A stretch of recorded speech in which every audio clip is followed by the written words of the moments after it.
Alright, well, welcome everyone. You can see I have a nice little setup here with two cameras. I actually have a third camera as well. It's over by my sewing machine, and I'm going to switch to that when we get to that part, which is not going to be for a little bit. But today we're going to be doing a complete puppet build, all the way from the pattern making process to the complete finished puppet. Well, we're going to try at least get as far as we can, so this might take quite a while. Now, the project, I've told a couple people in a couple posted in a couple places, but what we're going to be doing is a fish, and what I have printed out here is a little drawing of a shark. You can see it in the camera, in the other camera there. So I'm not going to try to make this shark exactly, and also the proportions of this one is kind of is pretty realistic. So I want to exaggerate things and make it a little wider, almost more cartoony like. So I think that'll be a fun project, and so this is just going to kind of help us know where to put the fins and whatnot, although a lot of those things will be separate pattern pieces that we make more toward the end of the video. So without any further ado, we're going to get started. So we're going to start off with our fish, making this fish pattern, okay?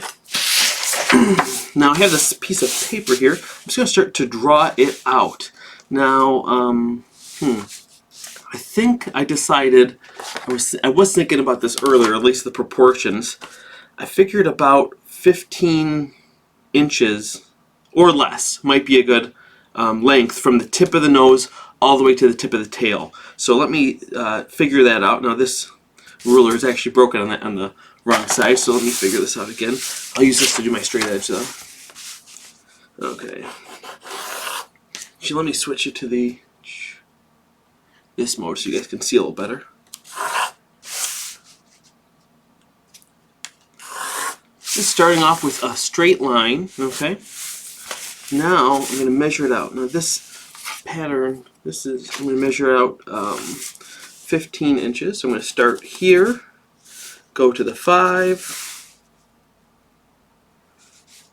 the 5 again, the 5 again. Okay, so that's going to be about the length of the fish that I want to make. Now let me just kind of frame it in to a good length here.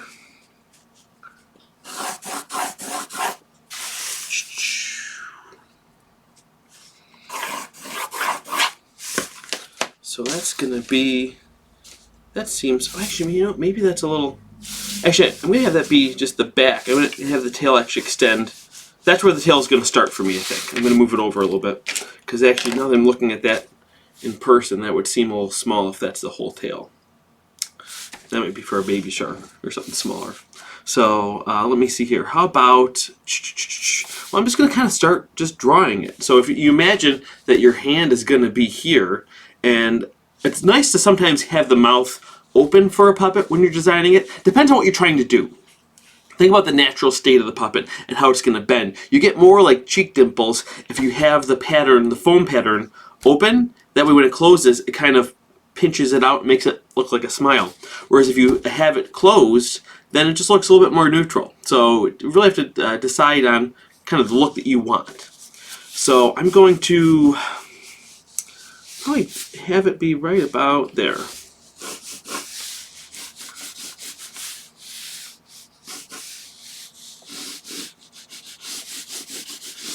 Okay, that looks good to me. How long is that? A good standard for a mouth plate I like to do is about 3.5 inches. Right now it's at 4. I think I'm going to leave it for now and just see how it goes. Now another thing that's kind of important is you generally want, at these corners, a right angle or something kind of close to a right angle. Though on the bottom, I'm going to make it a little bit thinner since I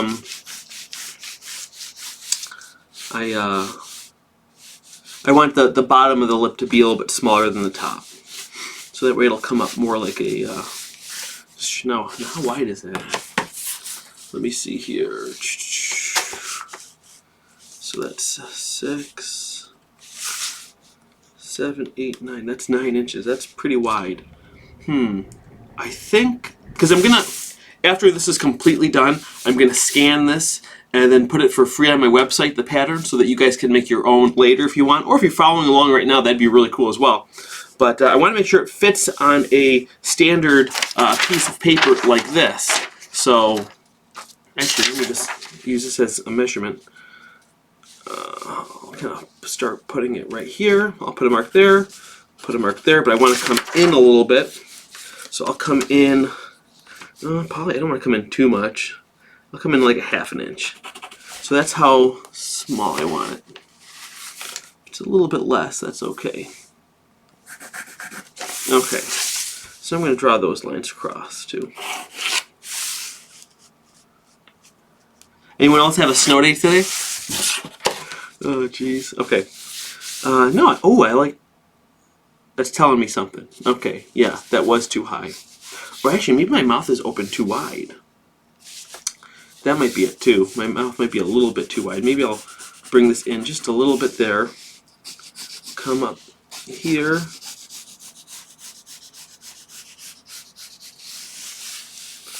And I'll come down there. And this can kind of go more flat on the bottom. That's fine. Now, even with the tail, one thing that's interesting is if we have the silhouette of the fish, let's just make it like an eye shaped so we can draw the different tails on, kind of decide based on how we're going to perform it, how we want the tail. You know, because maybe we want the tail kind of coming up, kind of reminds me more of a dolphin, but like that, like the tail, or it can come like straight out. So I really kind of like the way that that looks, though. And if you're doing it over a like a puppet theater, I think that'll read better too. So I will kind of have this curve down and up. Now I'll go over some of these lines with a Sharpie so you guys can see a little better. And also, this is all kind of trial and error too, because the only way to truly test to see if this puppet works is by making it and putting it together. So when we start making this out of foam, we might go back and tweak it and even redo it, depending on how it goes. Okay. So I like that. Now I'll put in. Let me look at my shark fin here. Okay, shark fin looks like that. So let me kind of do something like that. Comes, have it come. I don't want it too big, and also I don't want this too thin too, because that's got to support the weight of the tail. So maybe I will make that a little bit wider, because this is going to be all one piece for the tail fin.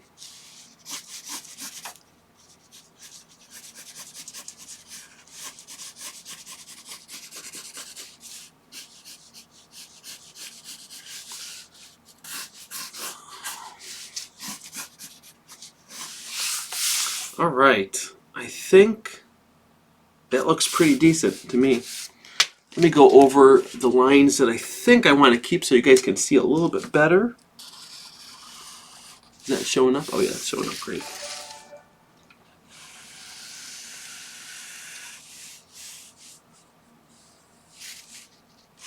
I just heard a noise and I don't know what that means.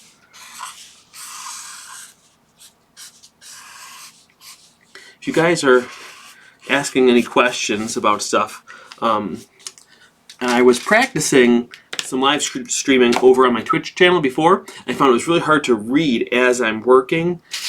So a little later, I'm going to have a little bit of help. I'm going to have a little help with someone who's going to kind of read some questions to me, and I can kind of answer them.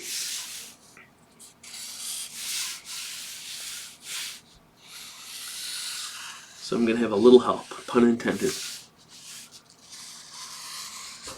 Okay, now looking at this though. Now I do want this bottom jaw to be a little bit shorter than the top jaw, or at least even. But I always like to go a little bit under just in case something shifts. I like to go a little bit under. So let me see. Right now this is 3.5. Perfect. That's my target. So okay, and there it is. So I'll just go from there.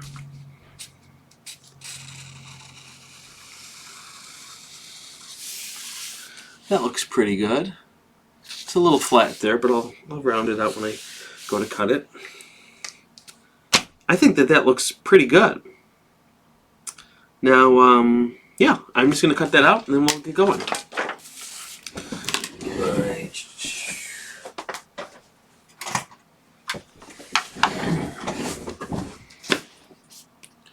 These rotary cutters make it much faster to cut out things, especially smooth curves like this.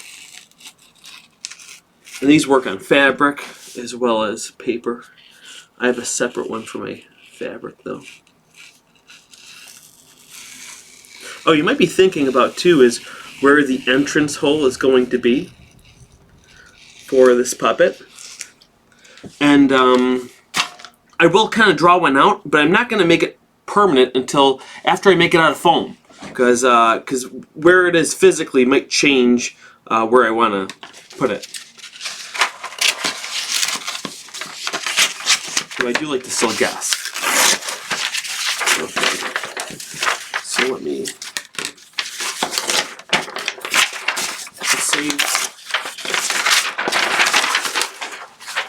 I'll save a little bit of this paper to do our mouth plate and things like that soon, but I'm liking how the shape comes out so far.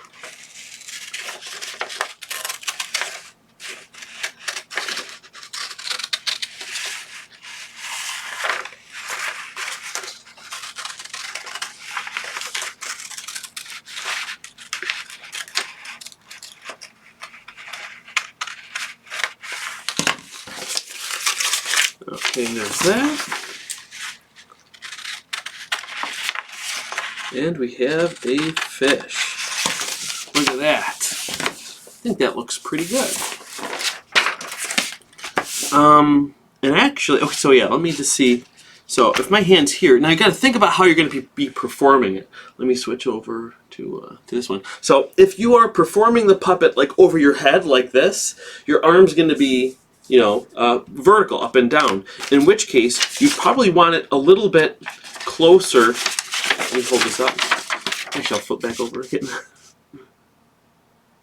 You probably want it closer to the mouth, like this. Okay. However, if you are standing up, almost like an Avenue Q style, like this, your arm is at more of an angle, so you want to compensate for that. So in which case, you want to make it. Whoa. You want to make it a little further back, okay? So over here, if you're going to be doing this, maybe you're a classroom teacher and you're just using it with your students, you probably want it a little bit further back. If you're doing it over your head for like film, you'd probably want it a little bit over here.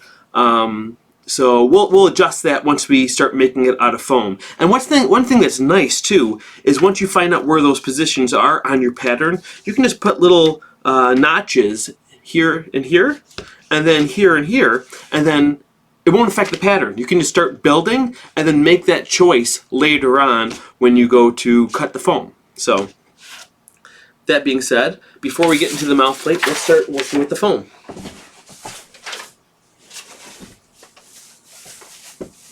Okay.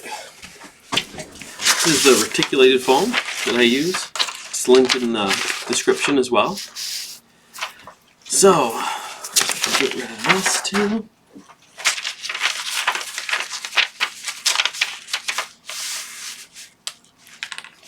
I'm just going to start tracing this out.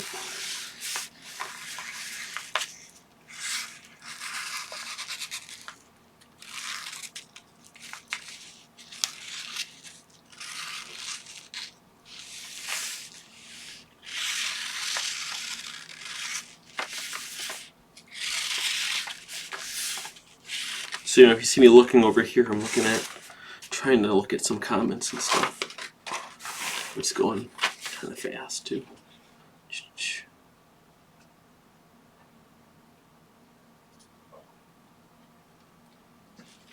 Okay, now I'm going to flip this over and just do it like that.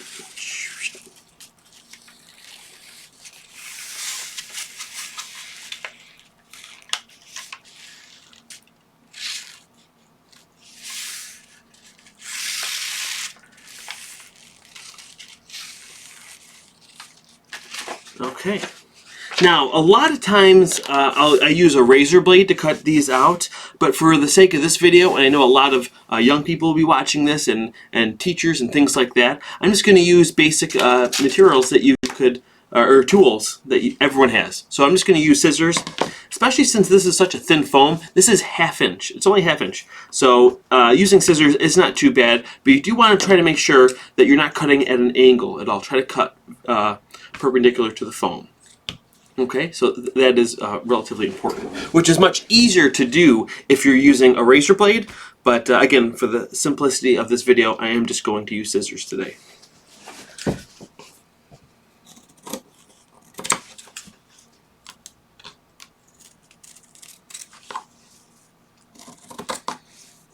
Just like this.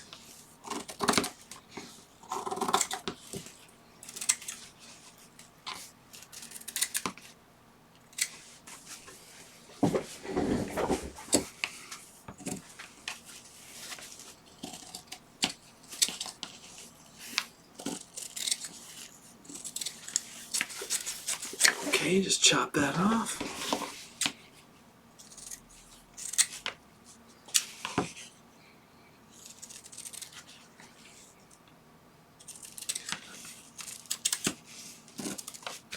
This is why I usually do tutorials, because this is something that I would time-lapse and would only take a second if you were watching at home.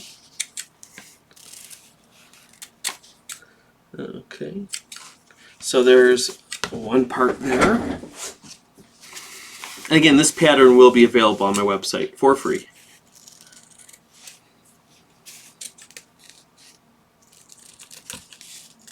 It'll take me a day or two though to trace it digitally and make it printer friendly. So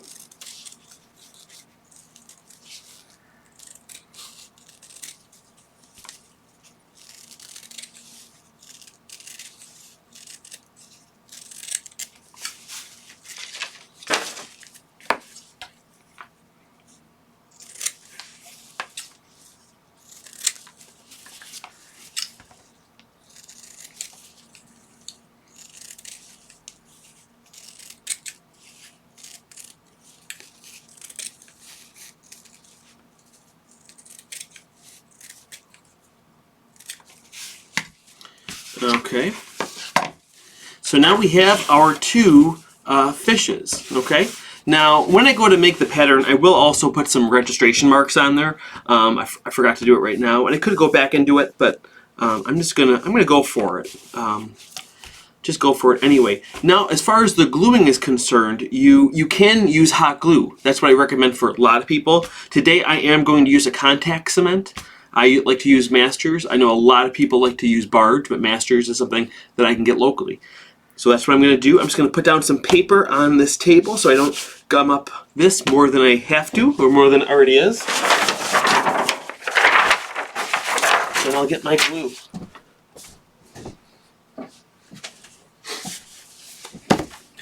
Now the hot glue is very safe to use. Now any kind of Barge or contact cement though is not safe to breathe in. So make sure you are in a very well ventilated area, and right now it's very well ventilated. So or use a respirator, that's even better.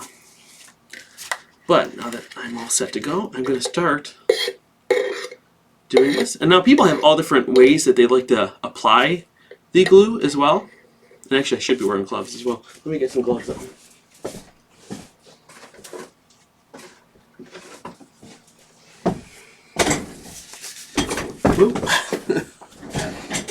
That's something I would have cut from the video too, so me tripping.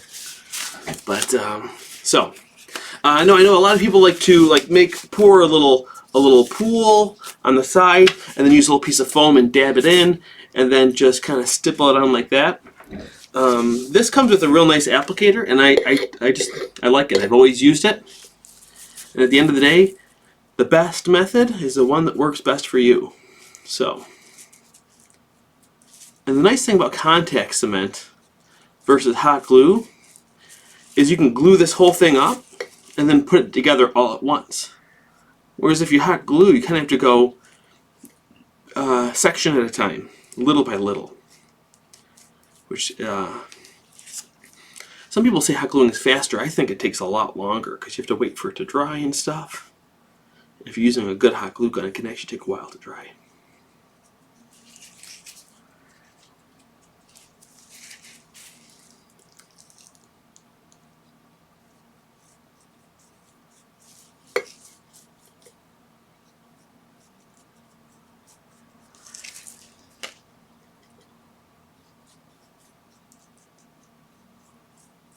I'm doing all the edges except for the inside of the mouth. We'll have to do that another time when we're doing our setting in our mouth plate.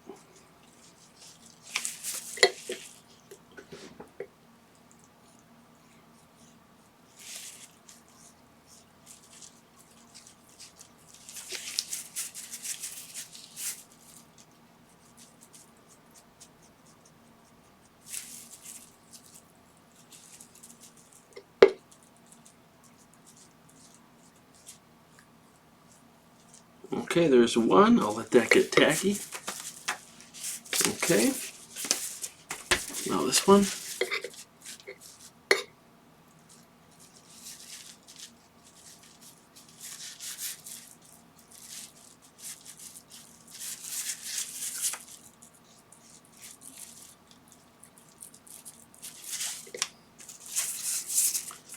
Now it's weird doing this live because I usually listen to like podcasts and stuff while I'm working, so it's kind of it's kind of bizarre for me to doing it to silence right now.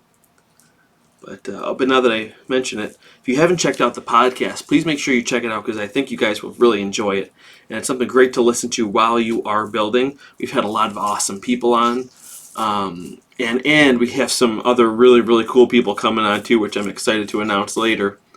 But some really cool guests.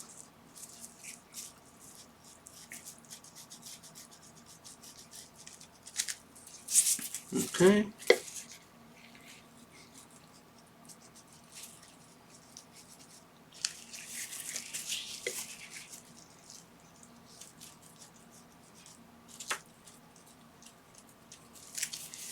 Yeah, I see someone saying that the contact cement stinks. Yeah, it does stink, and it's very unhealthy for you. The fact that you know that it stinks, just shows that like you really shouldn't be breathing it in. That's why I said I've got really good ventilation here right now, and especially if you do not have good ventilation, you should be using a respirator or doing it outside, which we can't do today because I have like 2 feet of snow outside.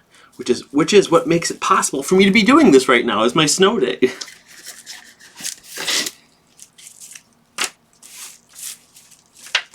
So there that is, okay? This side's already pretty getting tacky.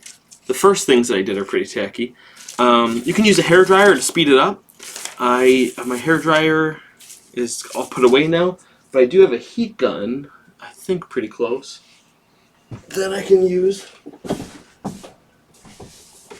Now with the heat gun, you don't want to get too close to it because you can melt your foam and wreck it. So I'm going to hold it back a little further. This is a nice wireless one too. I love it.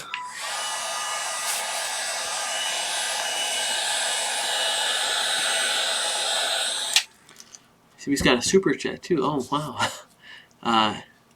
Exana, you inspired me to make puppets. Hello from Germany. Hello Germany. Thanks for checking out the video. I'm glad you are enjoying it.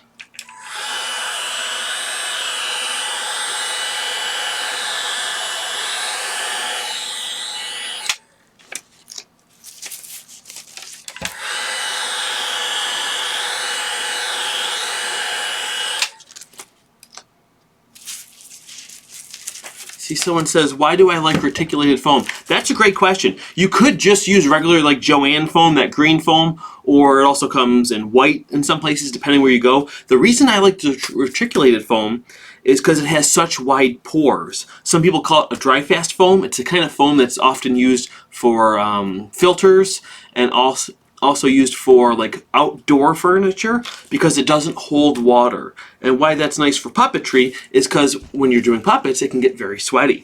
And the other foams can hold in the moisture, which can make them like mold and rot faster.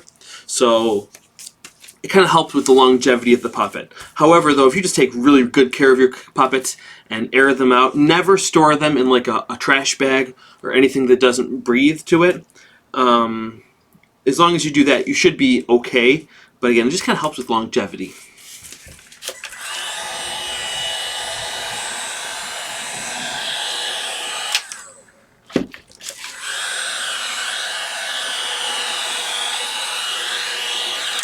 Okay, I think I'm ready to start putting it together.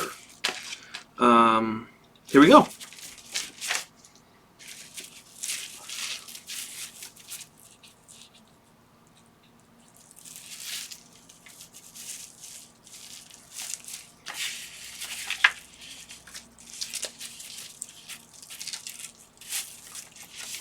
Got another. If the ram wins, you should make a ram. If the ram wins what? I'm not sure what that means. Maybe it was something that was mentioned earlier. I'll have to check it out.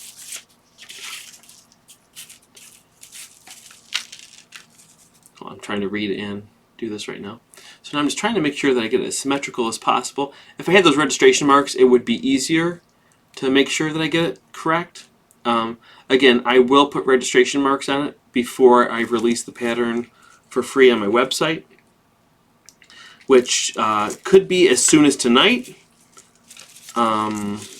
or sometime tomorrow. Probably latest it would be is Friday or the weekend, but I don't think it'll be. I don't think it'll take that long. Okay, kind of just doing this, putting it together. Let's see, it's starting to take shape now. Ooh, I'm liking this.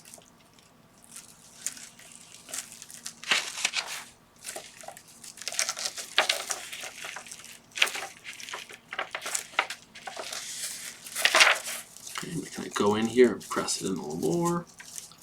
Get a good connection.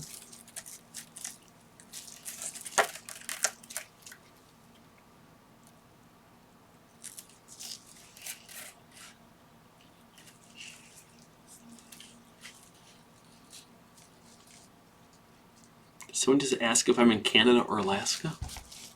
I'm in Buffalo. Buffalo, New York. Good old Buffalo. This live stream is brought to you by Snow Days.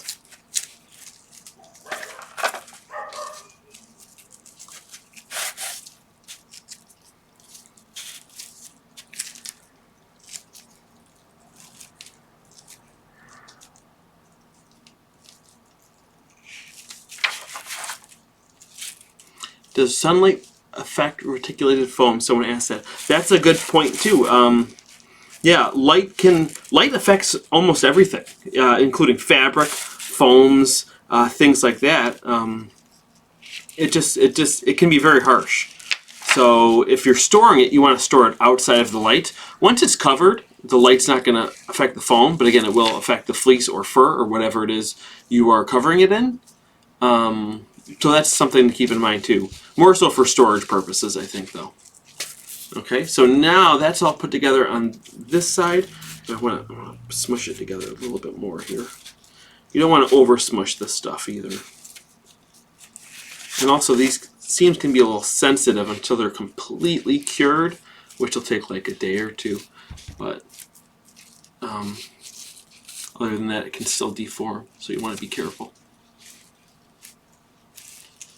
Okay, that looks good. Kind of liking that shape there. It's working out well. Now we close up this end of the tail here.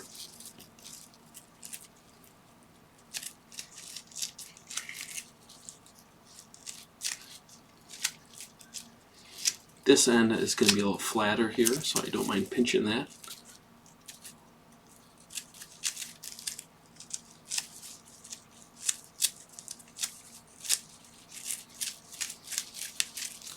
There we go. We got a nice little fish here. Okay. Now, see, I got a nice. This has got a nice movement to it. I like that. It makes a good fish, huh? Oh, this could also just be used as like a prop too. You know, here, fishy, fishy, fishy. If you're doing some sort of a skit or whatever, that works out well. Now, let me look at where I want my entrance hole to be. I think I'm going to do mine You know, I know I'll probably mostly use it like in my classroom, so I think I'll have it a little further back, but not completely. So I think for now, I'm going to start off making it small, because I can always make it larger. So I'm going to go from here to here, and that looks good. Now here's what I like to do. I like to kind of make it like an oval.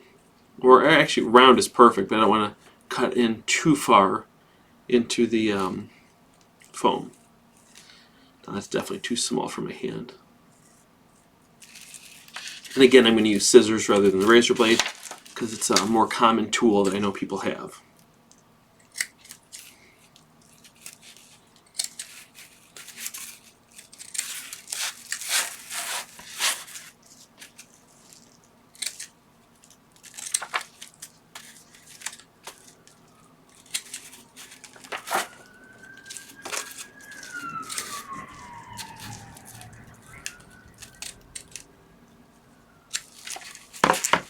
Okay, now again, that's too small for me, but I'm going to kind of shove my hand in there anyway. And that's definitely far back enough for me. I'm going to move forward just a little bit.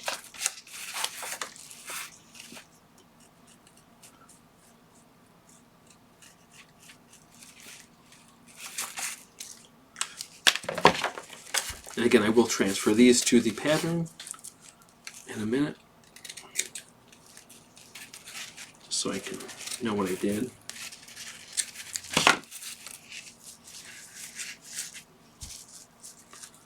That's pretty good.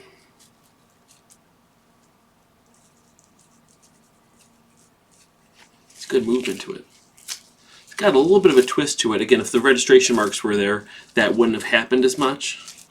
But I'll put that on for the pattern. And again, that's part of the pattern making process as well, because I always make sure that I make the puppet before I release a pattern, of course, because I want to make sure that it all works together. So these are some of the trial and errors that I do in this process before I put a pattern out there. So I always make sure that they're sound and that they work well. So I just ripped the nose off this. Oh my god! I'll have to tape that back on later.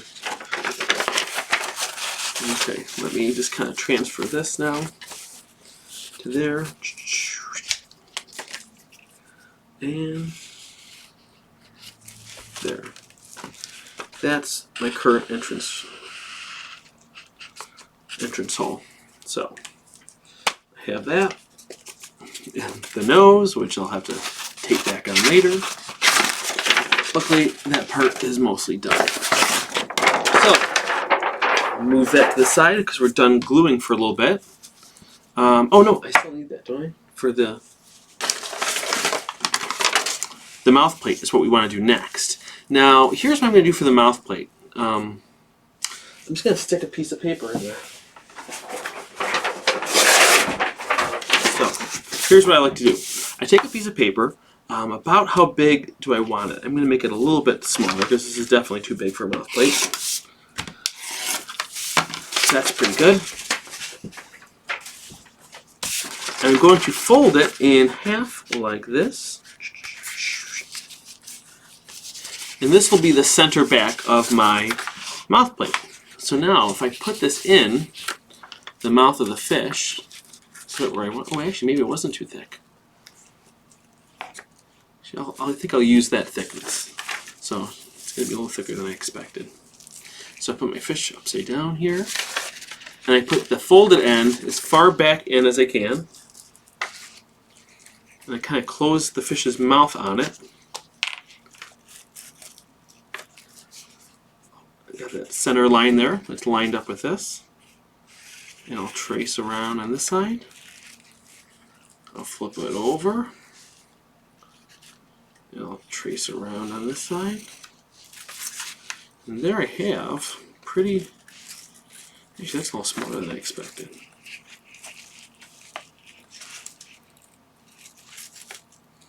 Yeah, I didn't push it hard enough.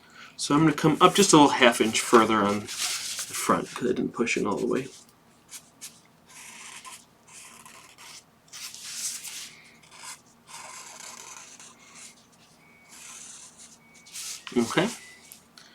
So let me see how that looks. Looks pretty good. That is going to be our mouth plate. Now let's see if it fits with my standard mouth plate measurements that I usually have. Yeah, it's definitely wide enough at 4.5 inches. That's plenty wide. Usually about 3.5 is about 3.5 is probably about as small as you want to go. You could go a little smaller. And right now we have 4.5. Oh, so it's like a square. Interesting. Wait, 4.5. 4.5. It's just a hair over 4.5 for the length across the whole thing. So now I have this. This is my fold line here. Okay. And now I want to make sure that this is symmetrical. Now there's a couple ways to do that.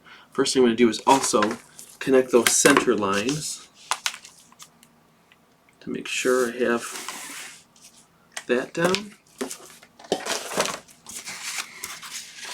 Now here's the best way to make sure that it is symmetrical. I'm going to fold it like this and line up those two edges.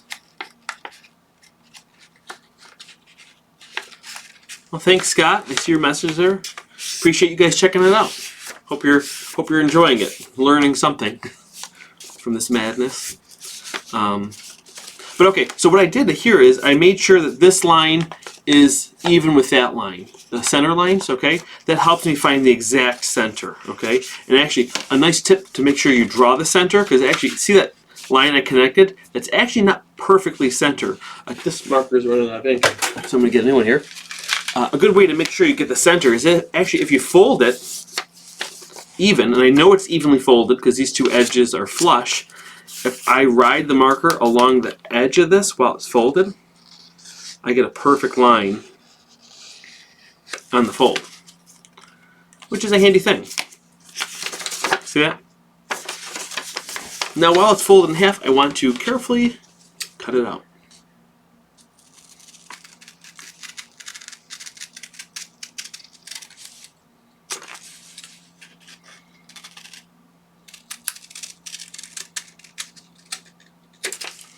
And make sure you label which side is the top and which side is the bottom so that you don't have any confusion later. Now this side is the top and this side is the bottom. The mouth plate goes like this. So that's my fish mouth plate. Okay. So now those are the plates. Now sometimes, depending on how you're building the puppet, how loose you want the jaw to be, it might affect the fabric mouth plate might be a little bit different depending on that. Okay, so what's nice about this is the one side's slightly longer than the other. That'll give them a slight overbite, which is exactly kind of what I wanted with this build. So it's going to work out pretty well. Let me just think a little bit. I'll try to think out loud. Now, do I want a separate?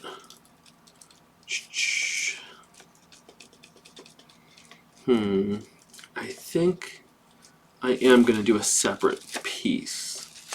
Yeah, I'm going to do a separate piece, so I'll trace that out now. I'll actually cut this into two separate pieces because this is going to be the plastic, or the firm mouth plate part. So I'll cut on this, the top and bottom. And now I'll make my fabric mouth plate for this, which is pretty much identical. Identical to the point where it's not necessarily worth making a separate pattern for it, but I will anyways for the sake of this video and for completeness. So what I'm going to do is trace my top.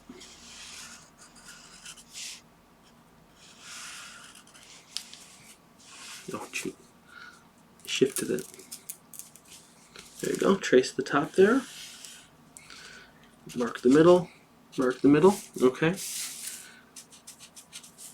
And then I'm just going to add a tiny bit of room there. Just like a little breath of room. I'm going to do, oh geez, this puppet's so small, I'm going to do like 1/4 inch. Now, the reason that is important, and actually,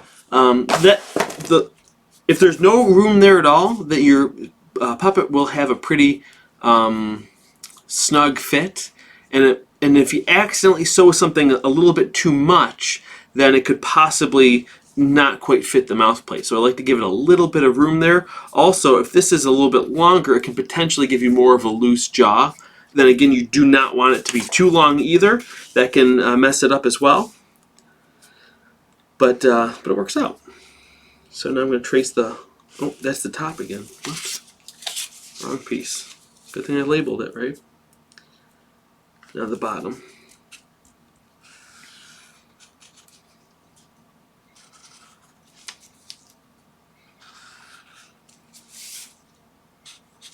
Okay. And I'll connect it here. And I'll write top, bottom, and I'll write fabric. Okay. And I'll cut that out. And that'll be the fabric mouth plate.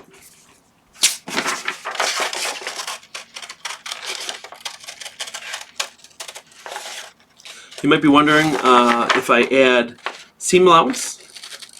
I usually add seam allowance. You only need seam allowance if you're going to be machine sewing it.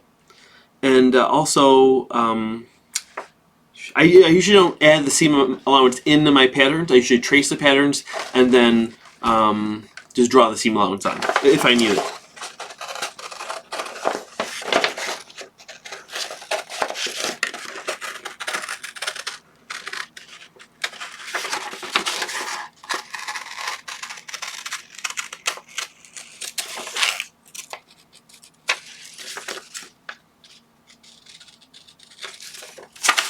Okay, now I have my fabric mouth plate, my other mouth plates.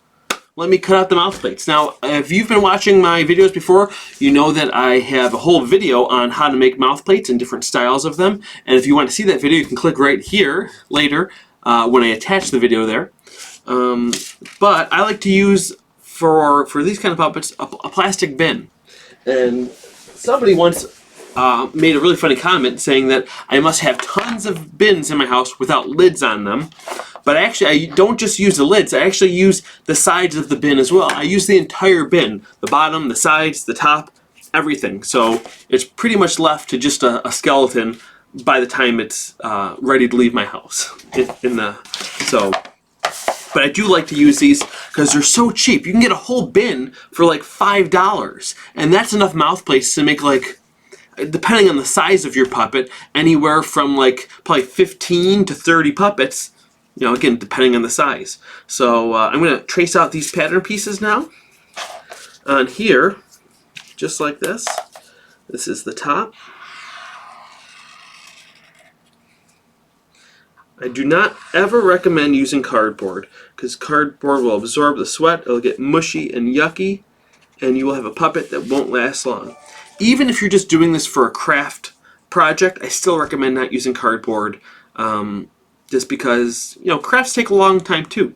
And you want, especially if it's a kid's project, you want it to last more than a week, hopefully. Maybe I'm wrong. Top, I'm just going to label it. I usually don't label it for when I'm building it, but I'm just going to label it now for you guys watching to make it a little bit more clear what's what. Whoops.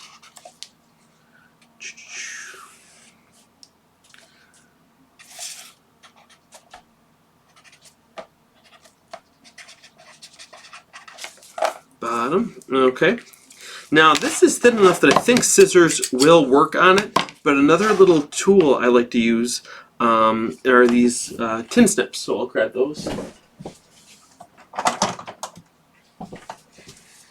They're pretty much like scissors, but they're just a lot stronger. And they're good for a lot of things in puppet building.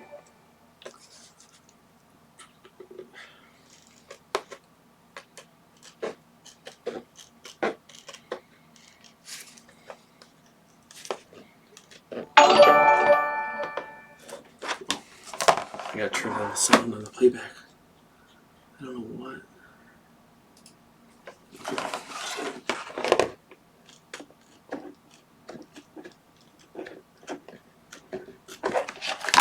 Okay, so I cut that out and I'll cut straight across here.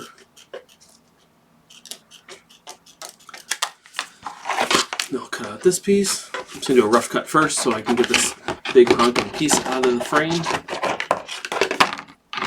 Okay. Clean up later, don't worry.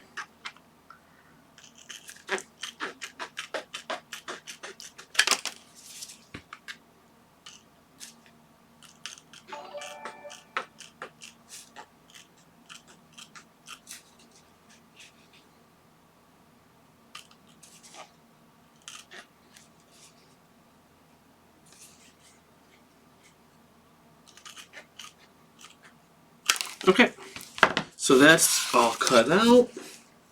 Another little tip, I don't think I mentioned before, is, you know, if you look at this pattern, it has these kind of sharp edges. What I always do is I always just nick it a little bit, just so I don't have anything sharp that can end up poking through the foam or, you know, or whatever. There's just no reason to have a completely sharp edge. And another thing I like to do is I also actually like to sand these edges. So I get a little bit of sandpaper. Now I'll put a link to this in the description a little later too, but my buddy Chaz set me onto this. Chaz Vance, you should check out his YouTube channel too, which I'll link here later. He just started posting some really cool stuff, especially if you're into mold making and things like that, and he's got a bunch of other stuff coming soon.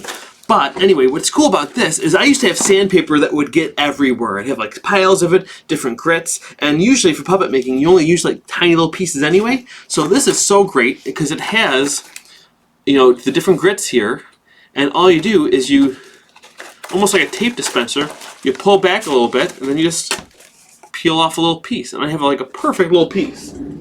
It has made me so much more organized, and it made this whole process so much easier of knowing where things are when I need to find it. Take the edge off that too a little bit. Just sanding it down a little bit, just in case there's any little burrs or something, or weak spots. I think I just do this for me, actually. Who knows? There might be very little rhyme or reason to these edges. Just makes it a little cleaner.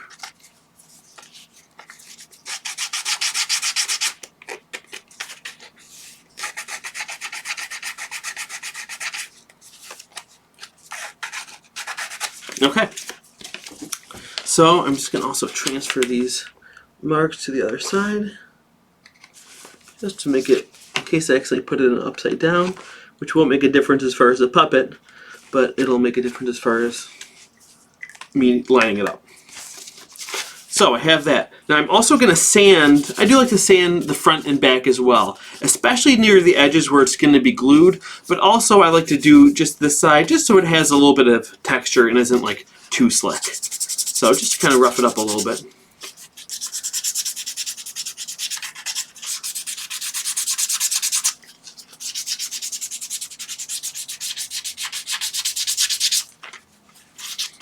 Not too much, just a little bit. I'll do both sides.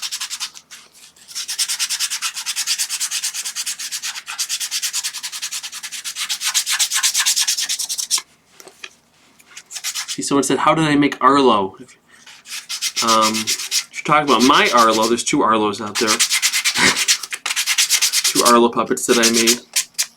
It's a coincidence that they have the same name, though. Same way that I make all my puppets. You just watch my first tutorial series is shows the process of making a standard puppet, and that's pretty much the same process you can do for anything.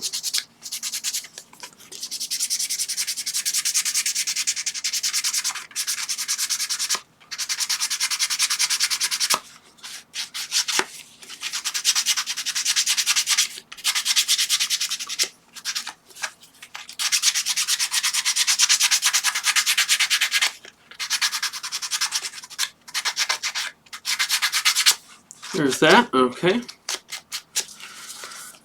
So now I'm just going to glue it in. It does seem a little tight. I'm just going to nick this too, just like a 1/4 of an inch, just to give me a little bit of breathing room too. Right there. So back to the glue. Again, make sure that you are in a well ventilated area if you're using this type of glue. However, if you want to use hot glue, that will work as well. A little easier to get a hold of in a locally.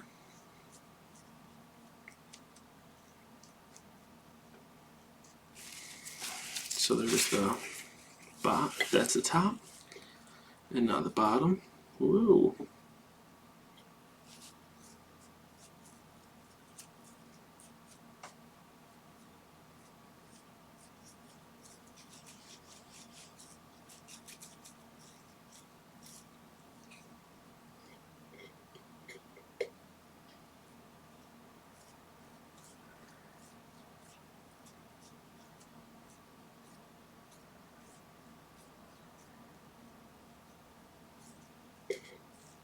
Okay, and that's all glued up. Now, you know, one more thing that that I'm not really doing now, but maybe based on comments, I'll see what you guys think I should do. Is in my mouthplate video that I made before, I talk a lot about grips as well. Actually, I think that's what the video might be called, the grips. But there's different ways to do it. There's the band to put in there. For puppets of this size, I don't feel like I usually really need one. This is so small. But another thing that people sometimes do, which people do what they call like little speed bumps, so something to kind of grip on. Now, if anything, that's probably what I would do for this puppet. Let me think, should we do that? Maybe we should just kind of do that as an example, since I don't have that yet on the channel. Yeah, I guess I'll do that as a little example. So I might have to re-glue this again in a little bit, because this will probably be too dry, but that's fine. That's another advantage to using the contact cement. So if I'm going to put a little speed bump on there, first I'm going to kind of decide where I want it to go, and I probably want it just below my first knuckle there. Okay, so if I'm going to put a dot there, it'd be right about there. Okay, and you really only need one on the top. So, you know, you can put it on the bottom too. I don't think I'm going to do one on the bottom for this one. But I'll probably put one right here. Oh, speed bump. Now, what can it be made out of? It can be made out of anything. Absolutely anything that you want. I like to use a EVA foam for mine, and that's what I'm going to do right now. Excuse me for a moment while I just grab some foam. Nope. It's this way.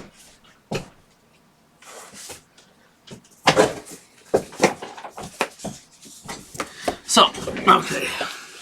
Here's a little piece of foam, and what I'll do is kind of trace out where it is here. If you're watching there, that I'll put a line there, put a line there, comes out to there, so that I can connect. Why is that so loud? What is it? I don't even know what it is.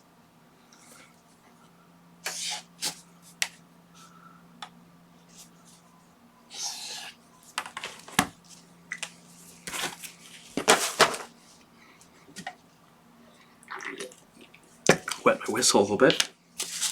Now I have there the little speed bump. Okay, that's what I'm going to cut it out of. Now I like to.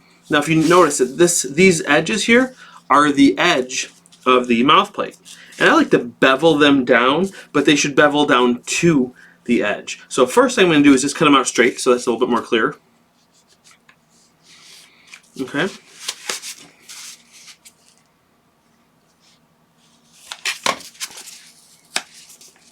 Just like that. And then I am going to cut these beveled a little bit as well. Oh, maybe not. I'll very slightly bevel the front. Very slightly bevel the front. A little bit more dramatically bevel the back. Make sure you're being very careful if you're using a razor blade. Okay. Now that fits right there. And now you kind of have something to kind of, let me switch over here. You have something to kind of grip onto when it's like this. See that? You can reach in there, and then it won't slide off as easily. Okay.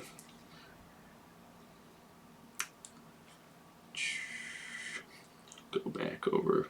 There we go. But I'm going to bevel the sides down too, so it doesn't interfere with gluing to the sides of my fish here. So I'm just going to slightly take this edge off like that. I like to take the edge off. Just like that. Okay. Get rid of those scraps. I also like to gently sand this down a little bit too.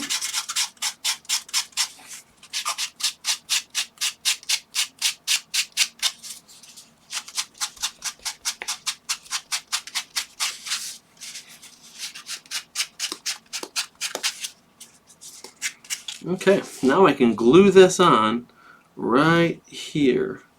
So I ended up, I cut off a little bit too much there, but that's totally fine. Actually, let me make it a little more even.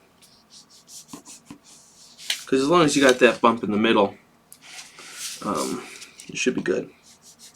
I would usually spend a little bit more time on this. I'm trying to be honest in the puppet building process so you guys get the full effect, but then again I'm also trying to respect your time, because this could easily be something that takes 4 or 5 hours, but I'm going to try to do it a lot less than that. Okay, so I got some glue there. I'll glue on this.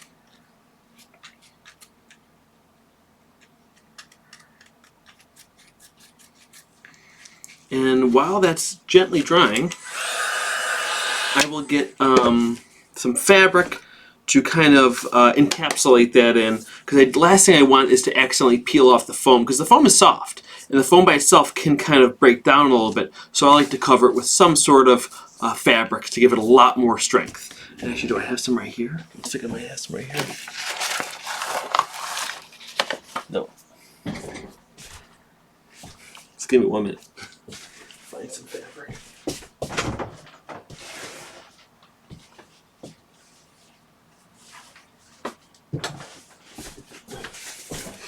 I'll use this. I'll use the back of this satin material, which probably isn't the most ideal material. What I actually tend to use for that is like a denim, okay? And it's something I usually have lying around, but I actually just ran out from a recent project that I did. But as long as you have something, just to kind of help protect it, that'll be good. So I'll place that down just like this. Get a good connection.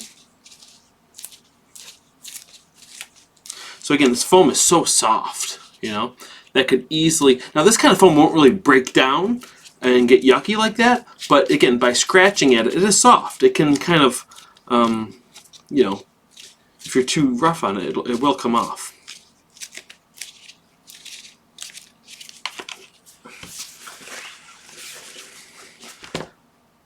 Cool setup. Oh, thanks. Oh, that's my wife commenting. I didn't think you'd be watching. Okay. So now I'm just going to pretty much cover the back side of this. That's the part that's going to be inside the puppet. Again, just to kind of encapsulate this in and make it much stronger. Now to do that though, I'm going to use a contact, I'm going to use a spray adhesive. So let me get out some paper so I do not wreck this table.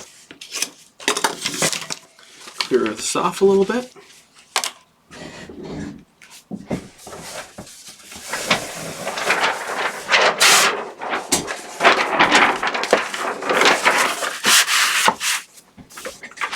Normally I do this like over a garbage can or something, but again, for the sake of this video, I want you guys to see it. I don't have a camera over by my garbage can. I can't do everything. Okay? Now for this part of it, I like to use Super 74, which is like a foam spray adhesive glue. But it's a lot stronger than Super 77, but also it's kind of used for different things as well. But I do personally find that it works out well for this. So that's why I'm using it. Now I'm going to just, I'm only going to put on the top half. Again, I'm not doing the bottom half. So what I'm going to do is give this a little spritz. Again, make sure you do this in a well ventilated area as well.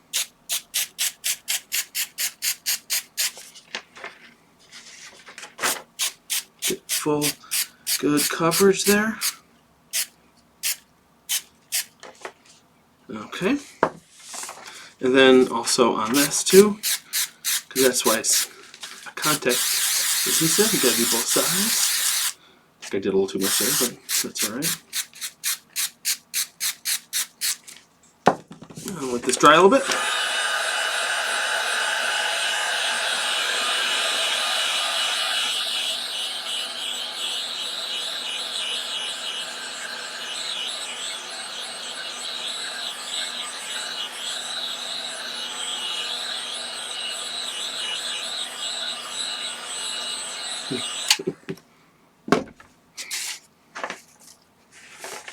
Is my wife bothering people in the thing now?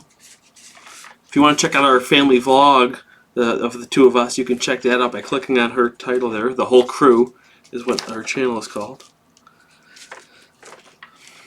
Kind of occasionally posting there now. We'll be doing a lot more soon though. So, okay, so here's what I'm doing. I like to start there at the top, and I'll bring it over like this. Now this fabric doesn't stretch, and most stretch fabrics I wouldn't really use the stretch fabric for this. But just try to get it as flat as you can. Okay, just like that. You can see I do have a little bit of a wrinkle here. I'll get that as flat as I can. Since it's protruding out, I'm getting this all gummy too. I'm usually a little more careful, but it's fine. It's actually sealing it a little bit. Okay.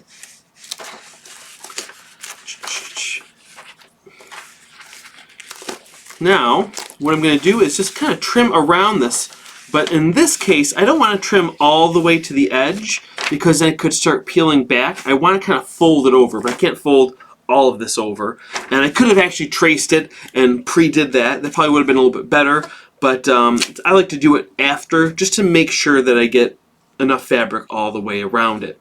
So I'm going to use scissors to cut this out. Now it is kind of a pain to use the scissors because they kind of stick to it. They kind of gum up your scissors, but these are my junk scissors that I use for paper and everything else. These ones are close to going out the door anyway. So I have tons. I probably have like 17 pairs of scissors for like all different things, and I tend to use my junk ones like the most.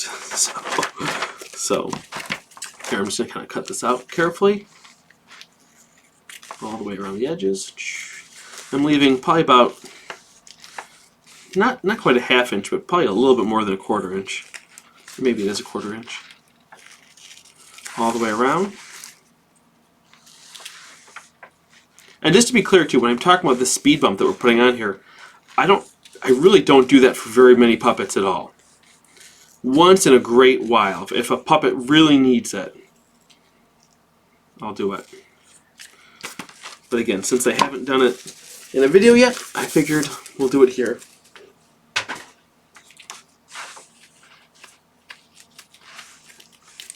Okay, so now that that is glued in, I'm going to put a little bit more of the spray adhesive because even though that fabric has the glue on it, the bottom side of this plate does not have it on.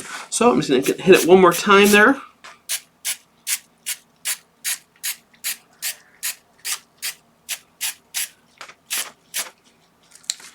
Just like that.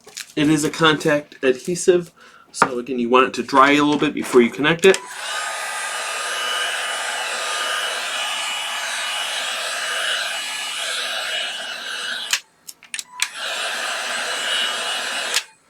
And this is a heat gun, so that's why I'm kind of backing off of it a lot. I missed a little spot here.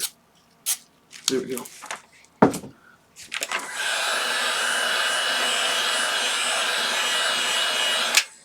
Okay.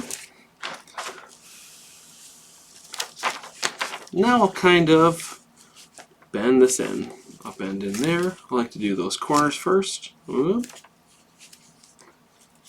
then go all the way around.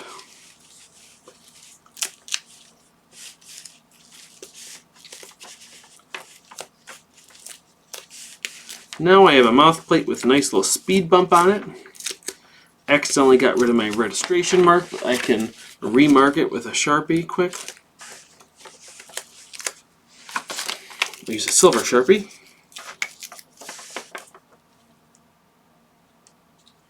It's sticking to my finger there. Okay. So that's marked on. And then there we got it. There we have it. A nice little speed bump for this puppet, which is going to make it, I think it's going to make it work well for this kind of character. So, now I'll glue these mouth plates in. Now again, since I glued this so long ago, actually it might be okay. I'll get a very light gluing, since it already has one layer of glue on it. Kind of reactivate it again. There we go. Because it's all solvent based, right? Something like that. Okay, so now that's there. Now I like to actually put the glue on the underside of the mouth plate. So that's what I'm going to do. I kind of do it on the edge and underside.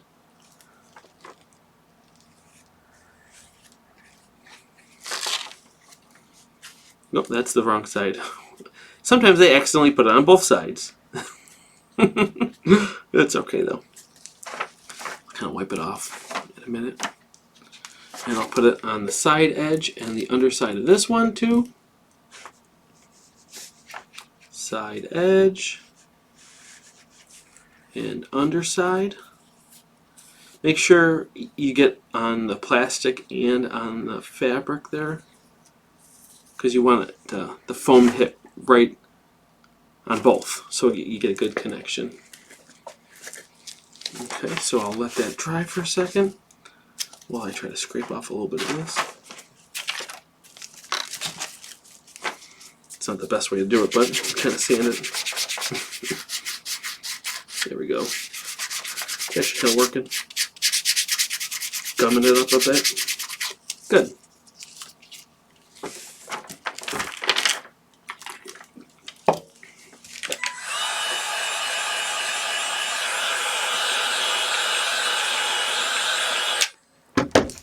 Someone says they like to use the speed bumps in their puppets because they're small and don't take up a bunch of room. Yeah, that's a good point. But the reason that it's actually kind of good sometimes to have a speed bump with another type of grip as well, because often, especially if you have a puppet like that green puppet that I made in my main tutorial, he has a lot of the top of the head. So you want to have something up against the back of your hand as well, so that you when you open up, you're pushing against something. So the speed bump keeps it from kind of slipping a little bit, which is something that a lot of people tend to say they have problems with, but I think it's more of a feel thing. But anyway, so that's why I like to the other grips as well. My favorite kind of grip to have is just to have what I call the head cap, where I put a cap along the top of the head and I fill the top half of the head. It's one size fits all. It's sturdy. It gives the head a little bit more form, and that's what I normally do. So anyway, let me set this in now. We want to, of course, do a speed bump on the inside, on the top of the mouth. So watch this. I like to put this right, make sure I line it up in the center there. There, like that. Oops, gotta keep this on camera, sorry. I'm looking at the puppet building. And then I'll kind of roll it over. That's the way I like to do it. Gives you a little more space inside too. Okay. There we go.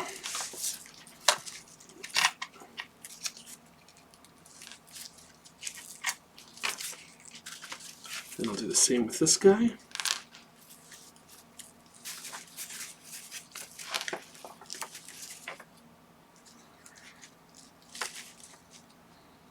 Lay it on like that.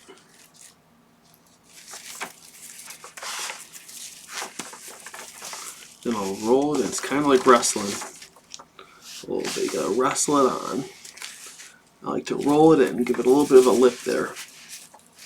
Give it a little lip.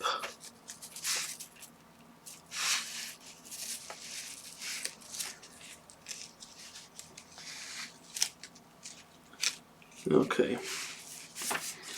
Again, I'm usually a little bit more careful, but I think that works out pretty good. Yeah, let me switch the angle quick.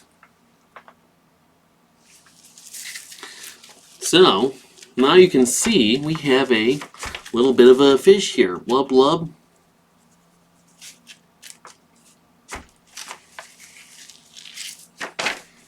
Hey there. Ooh. Slipping out a little bit. That's alright though. Tuck it in. Now, I gotta give this a little bit more time to kind of set and dry. In the meantime though, we're gonna start focusing on the fleece covering. Now, I like to do the fleece covering before I do like the fins and things like that. And you will see why in a moment. Let's do this. Because like I said, we're gonna do this all together, all in one take, one video. One really long puppet building live stream. Oh, Alan, thank you for your videos. I built my furry base on your videos as they were so helpful. Yeah, building like all kinds of things. You know, any prop building, costume building is takes from having that kind of a background will help you in puppet building, and vice versa. You know, actually, I think in general, making anything, the more you make anything, helps you make anything else. So as long as you're making stuff and creating art and whatnot, you will be better off. Okay, so let me get, that's the one thing I did forget to grab quick. I think I have some fleece to start doing our mock-up pattern. Let me grab that quick.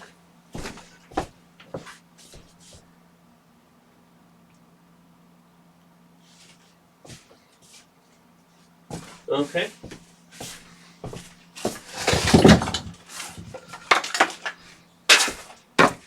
Now, this is a little puppet stand that I made. This will make it a little easier to see for when we are covering this. So it's a bit tall though. Do I have a shorter one is the question. I do. This one's got a goofy piece of clay on it though, but that shouldn't hurt. Okay.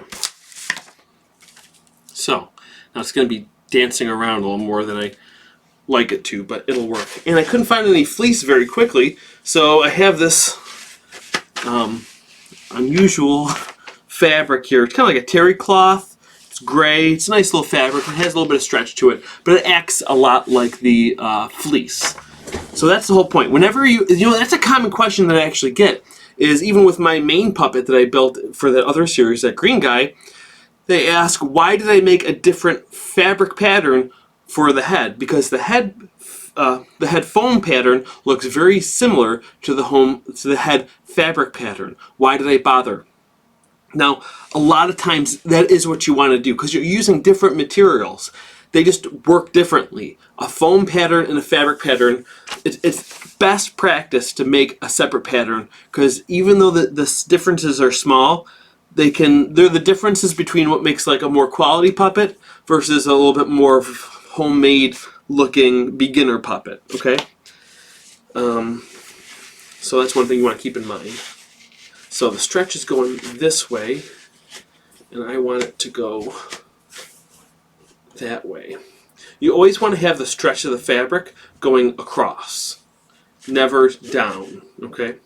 Because if you think about it, because of gravity. That's why. Even though, gosh, gravity's not going to have a whole lot of effect on this puppet. But again, just another good practice thing. So I'm going to cut off a hunk that's about the size of half the puppet. Let me do this quick.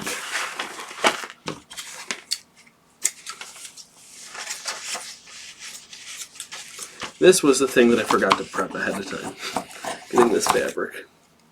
But that's okay. So at the end of the day, actually maybe I'll just take this off and do this flat. Yeah, I think I can do this flat. That'll be easier to see. So what I'm going to do is lay this on there just like this, okay? Let me get some of my pins. And now the point in doing this is you want it to pin down as flat as you can, okay? As flat as you can.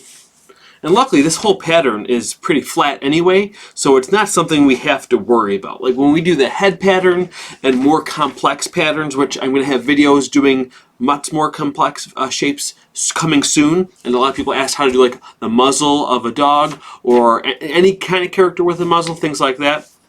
We'll be getting to that soon.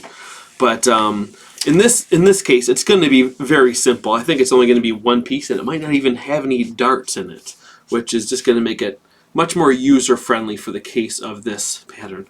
Oh, actually, I really like this fabric for the shark. I might use this. I actually might use this instead of what I was going to use. Anyway, I have plenty of it, though, so I will still use this to make the pattern as well. So what I'm going to do is try to keep it as flat as I can. I'm pinning right up to the glued seam. You can't really pin right into the glued seam for reasons that are kind of obvious, I think. It's too gummed up to do it. This is very much like wrapping a present, which I know there are some people out there who love wrapping presents. It's a little bit of a pet peeve of mine.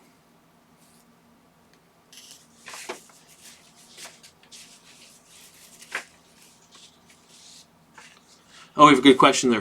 What would you want to do if you want to make a combination of fabrics? You are in luck, because this is going to have a combination of fabrics. We're going to use two different fabrics, one for the belly, one for the top. This is just the pattern making process. This is not the piece of fabric that I'm going to use to actually cover the puppet. We're just making the pattern. I'm going to get to that step in a moment. Okay? So I'm going to get this to lay as flat as possible still. I'm coming up toward the face now.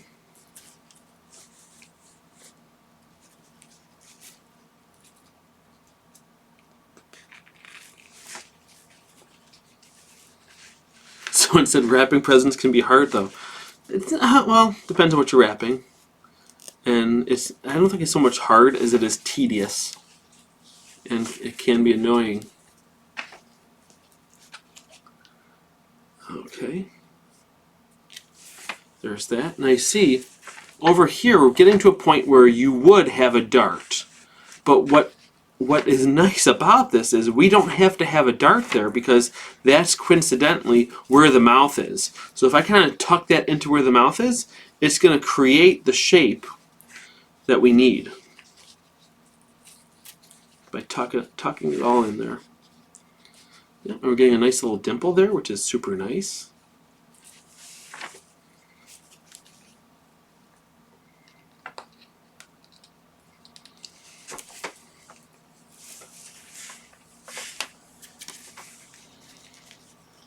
Okay, going all the way around.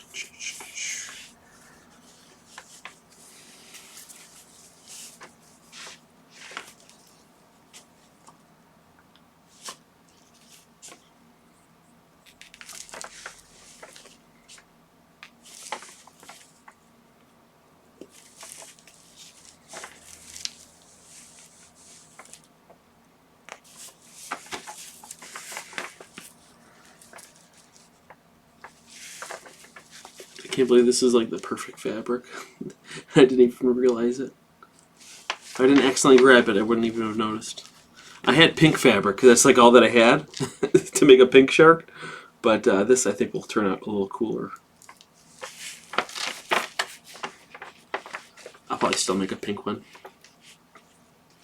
Because after this live stream's done, I still have to make this puppet again 2 more times in refining the pattern. Because anytime I make a change to the pattern, or even when I trace it digitally and print it out, I want to make another one from that printed out version before I release it, just to make sure nothing shifted or got tweaked in scaling it up, to save you guys from hassle, in case there would be any. Okay, so now I have it pinned all the way around. Now, it is a little goofy here. I think I'm going to pretend I could easily... No, I'll do both. I'm going to trace around this edge and also do it straight so that you guys kind of have your choice. Okay? So, I'm going to kind of go back and forth, make sure I'm getting up to the edge. Now, this is a thick Sharpie. Usually you want a very fine point, but I think this will show up better on the camera. So I'm going to make sure I use the outside of the line as my cut line. since I'm making such a thick mark. I gotta mute this. I don't know why it's making these big noises. There we go. That should work.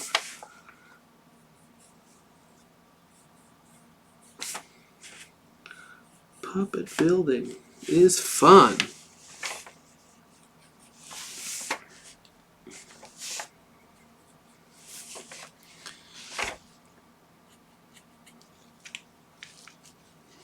Okay, so now I'll keep going all the way around before I do the mouth. Get a little bit more consistency first. Let me know if you guys end up really liking this live stream, and if you want to see more of these. I still plan on doing regular tutorials as well. I don't think it would replace them, but let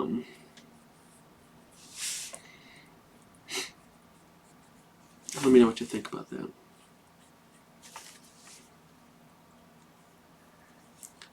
So I'm going all the way up to the edge here.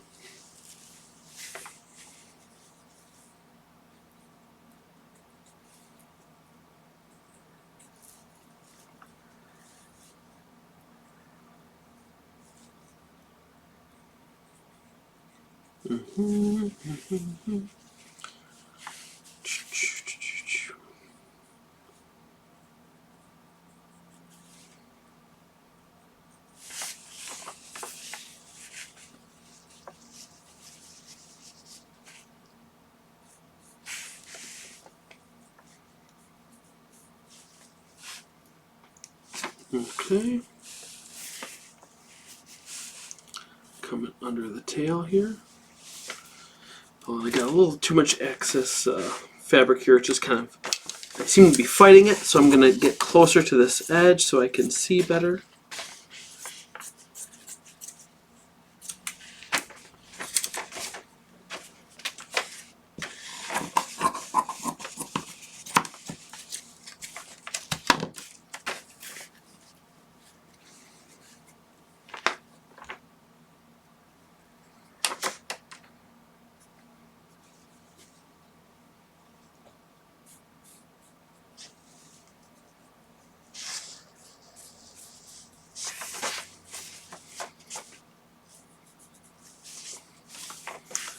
Okay, almost there, guys. Hold on. Again, this is something that I would usually time-lapse in a tutorial.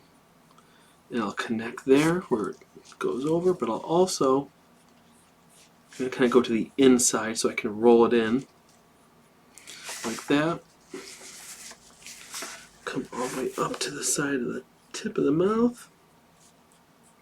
Okay, so now I've gone all the way around the body of the fish. And again, the pattern looks very, very similar to our foam pattern, but actually we'll see. And in this pattern, since it is just one flat piece, it will probably be more similar than any other pattern that I've made in the past. But again, it's just good practice. And also, depending on which fabrics you're using. If we were covering this with something that wasn't fleece, that didn't have the same amount of stretch, like a muslin, we would definitely have darts in this. So that's another reason why you want to really make the pattern out of the material that you are going to be covering it in, or something very similar.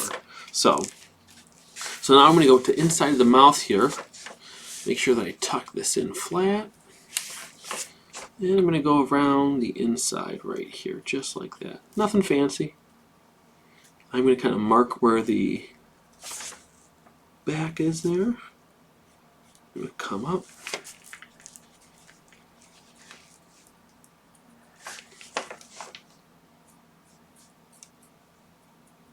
There we go.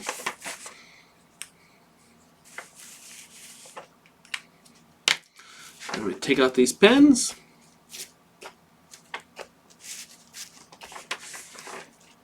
Oh, wait, before I take out the pins, that's right, someone asked about the two tones of the fabric. So I'm going to do that real quick right now, too. Where is that picture? So this was kind of the picture that we were looking at originally. And if you look at a shark, sometimes they do have like a second color, like for the belly. And that's what I'm going to do now. I'm going to take it from the mouth the corner of the mouth and kind of make a piece like that. So it's a top and bottom, okay? And all you do is you draw that on to your pattern, okay? I'm going to draw it on the fish right now while it's here. So, like I said, I'm going to go from the corner of the mouth.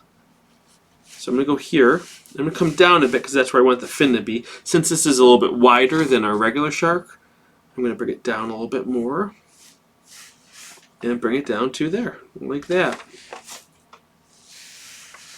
So, and this I will put registration marks on now. So I'll put 2 there, and I'll put 2 here. And that'll be good. Actually, I'll put more registration marks too.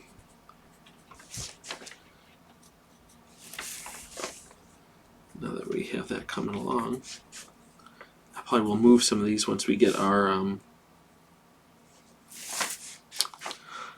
fins on, because it's sometimes nice to line them up with other things. Okay, that should be enough for now. Okay, so now I'm going to take my pins out.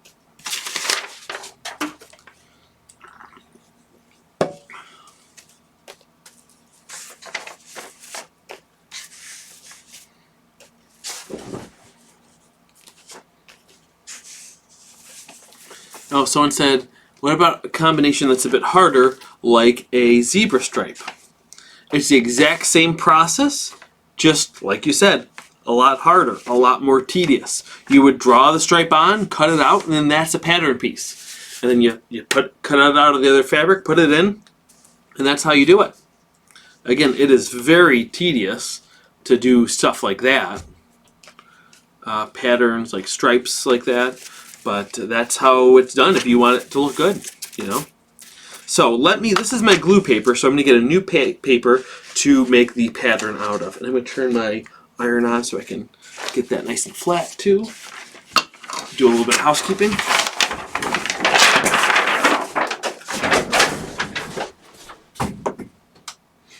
Okay.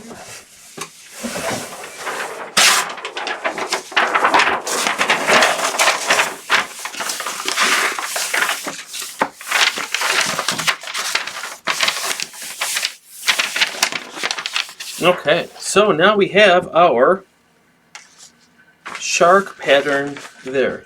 Now let me grab the original one. Oh, jeez. The nose is ripped up. Well, I'm going to find the nose later. But if you look at the rest of it, you can see the mouth? This is more curved, where this is straight. Okay? So, and that's part of what gives it that little dimple that we like in our puppets. Okay? So that's the difference. Again, if anyone's just coming in now, I accidentally ripped my pattern. I still have the piece. I just have to tape it back on in a little bit. Here it is. Let's do it later, though, once we are... well, actually, I'll just do it now. I'm going to forget. I know I'm going to forget.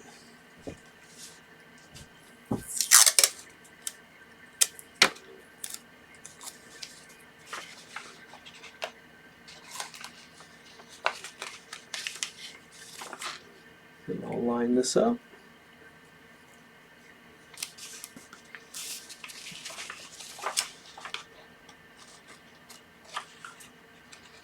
And we are back in business with our pattern. There we go.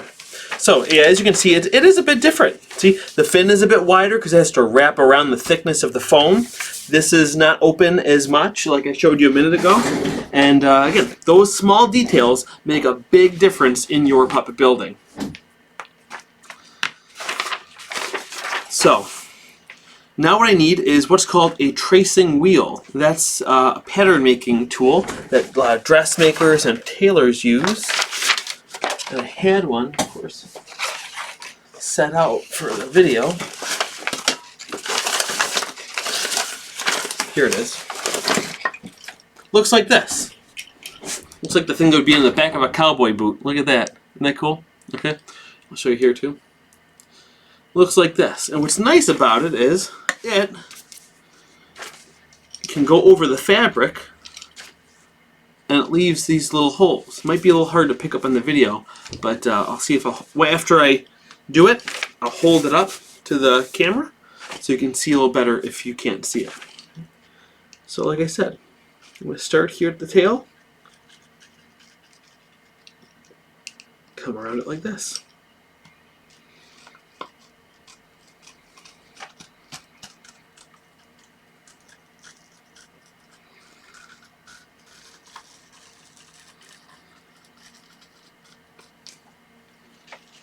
Okay, make sure this doesn't slide around the fabric, that is, or else you will be in big trouble. I'm going to get this line here.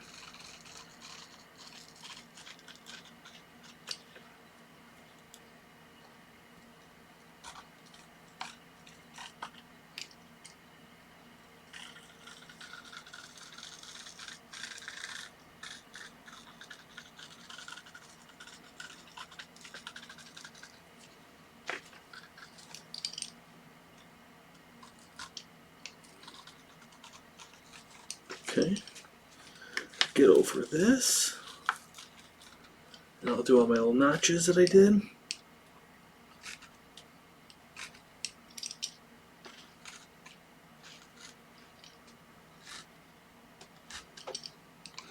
I know it probably looks like I'm holding things in an awkward way, and that's because I am, because I'm trying to do it for the camera a little bit so you guys can, so I'm not blocking things, so sorry if I did. May have already gone over some of these. Now if I pull this off, can you see it? You might be able to see it. I'll hold it up though. You can see. Maybe you can't see. Might be a lost cause. Anyway, there's essentially like a little dotted line of little perforated holes exactly where we just did that fish. Okay? So, let me trace over it. Actually, I'll trace over it. No, I will use the marker just so you guys can see better. Usually I'd use a pencil, something with a finer tip. But again, I changed some things for the viewers at home. Now I'm just not making this up, I'm just tracing on the lines that we just made. Tracing wheel is a very important tool in patterning and puppet making. So when I was tracing with the other, on the fabric I had the outside of the Sharpie be my cut line, and for this time I'm making it the inside of my Sharpie is the cut line. Again, not a big deal, but just make sure you're either consistent or you just remember which one you do.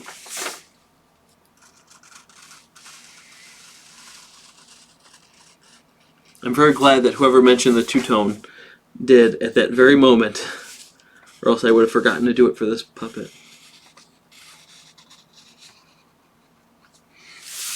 Okay.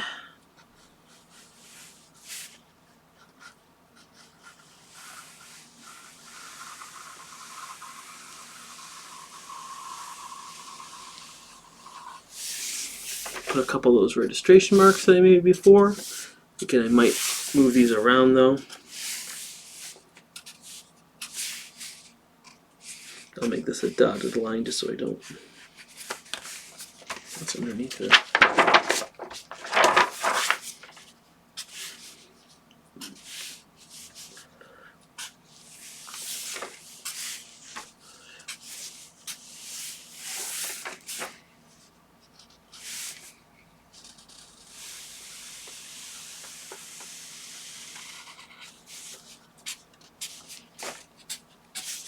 I'll do an extra one so this is clear that that's where the 3 are.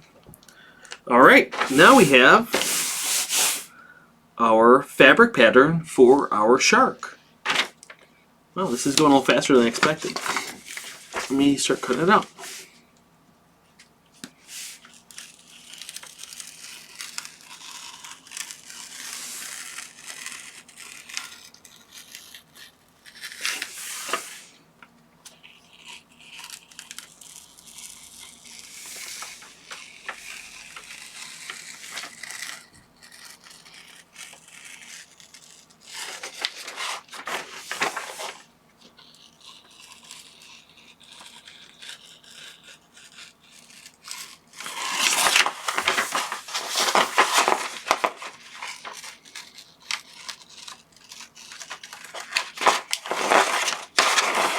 Okay. This is all curling up because it's on that roll. Let me just press it quick.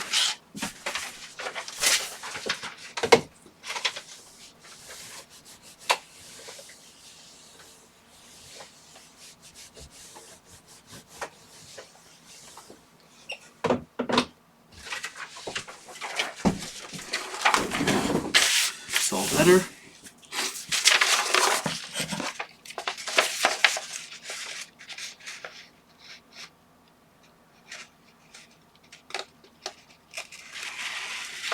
I see some people asking about what the registration marks are for. I see some kind people answering too, and they're right. The registration marks just help you line it up when you're putting it together.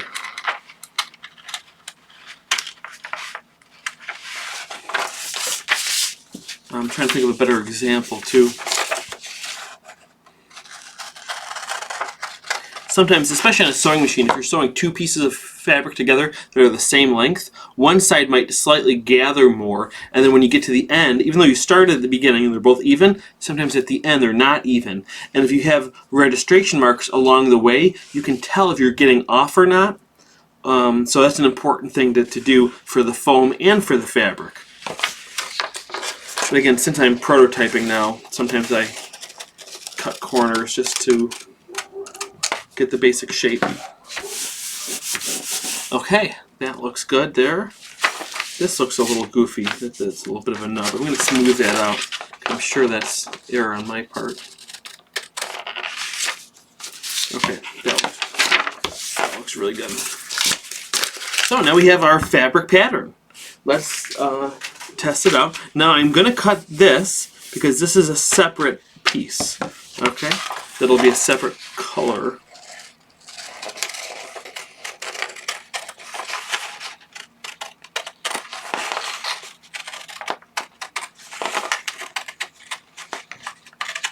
That, and I will also cut out this as well.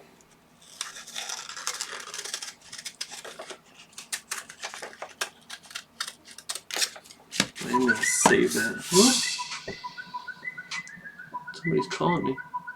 Oh, is this the little bit of help we're going to have? Hello? Hello, we have a guest visitor now. I told you we're going to have a little help. It's John Little. If anyone knows John Little, excellent puppet builder. Hold on a second. Let me put, you might want to put your camera on, or your video on mute, John. Oh, yeah, I got my stuff on mute. Yep. Okay, yeah, I heard a little bit of feedback from it. So we have John Little here. Hopefully you guys can hear him. So what's up, John? You're live with me right now. Hey, so, I've been trying to answer questions as we go through here on the chat for you. Oh, you have been? Yeah. Oh, I didn't see your name. Is it? Everyone is loving the stream for you, sir. Absolutely. Oh, really? Oh, jeez. Yeah. Thank you. Appreciate it. And we got a couple of questions for you that kind of corralled through things. Number one, everyone wants you to name the puppet. Oh, okay. The big one that's going along is Jump the Shark. Is the current leader, I would say. Wait, yeah. Jump the Shark? Oh, gosh. I like that. That's funny. That's funny. Jump the Shark. So we got a little Jump the Shark action going on. We've had some questions about L200 foam versus articulated foam versus Puppetry, and why are you using certain foams for what? Okay. And yeah, the big one, and then a lot of people want to know what made you start making puppets. Oh boy, what started making American puppets? Okay, let's kind of go through this one at a time then. So what's the first one you want to ask, essentially then? No, we got. We'll do an easy one. So why are you using the certain foams for what you're using them for? Yeah, so the reason why we're using this foam versus the other foams, the L200 foam is a little bit too firm for this kind of a puppet, especially since I like the way the tail wags. If it was the L200, it wouldn't wag as much and just a little less forgiving. But what's nice about the L200 is it's pretty much it'll last forever. It's not absorbent to like sweat and stuff and things like that. But it's a little bit more stiff. So if you have, especially if you're making a big character, like a walk-around character, things like that, it's nice to use the L200 sometimes because it has a little bit more form to it. So hopefully that can kind of answer their questions a little bit for foam. I think so. I would imagine you probably use some L200 for fins and... Oh yeah. Oh yeah, that's a good point. Yeah, sometimes for other things like that. Yeah, like the fins and stuff. Yeah, that's a good point. Yeah, that's actually probably what I'll do. At least for sure for the top fin, I imagine I'll use the L200 so it stays up much better. But for the side fins, I could use L200, but that might be nice to use the softer foam because then they'll have a little bit more flexibility. A little more wiggle factor. Yeah, a little more wiggle factor. Good, I like that. Alright, so everyone is desperately wanting to know how long you're going to keep this video up for because they all want to watch it. Oh gosh. Oh gosh. Well, how long will I keep this video up for? I don't know. I might if I take it down, it won't be gone forever. What I imagine what I might do is take this video. I don't even know how long it's been going so far. But let's just say it's like 3 hours or 4 hours by the end. That's a very long video. So I think what I'll do is I'll download it and then I will upload it.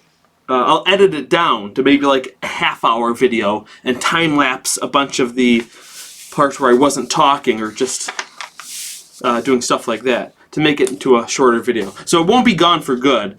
I just don't think it necessarily needs to live as a 4-hour long video forever necessarily. Well, you're doing a great job right now because you're at an hour 45. Oh, is that it?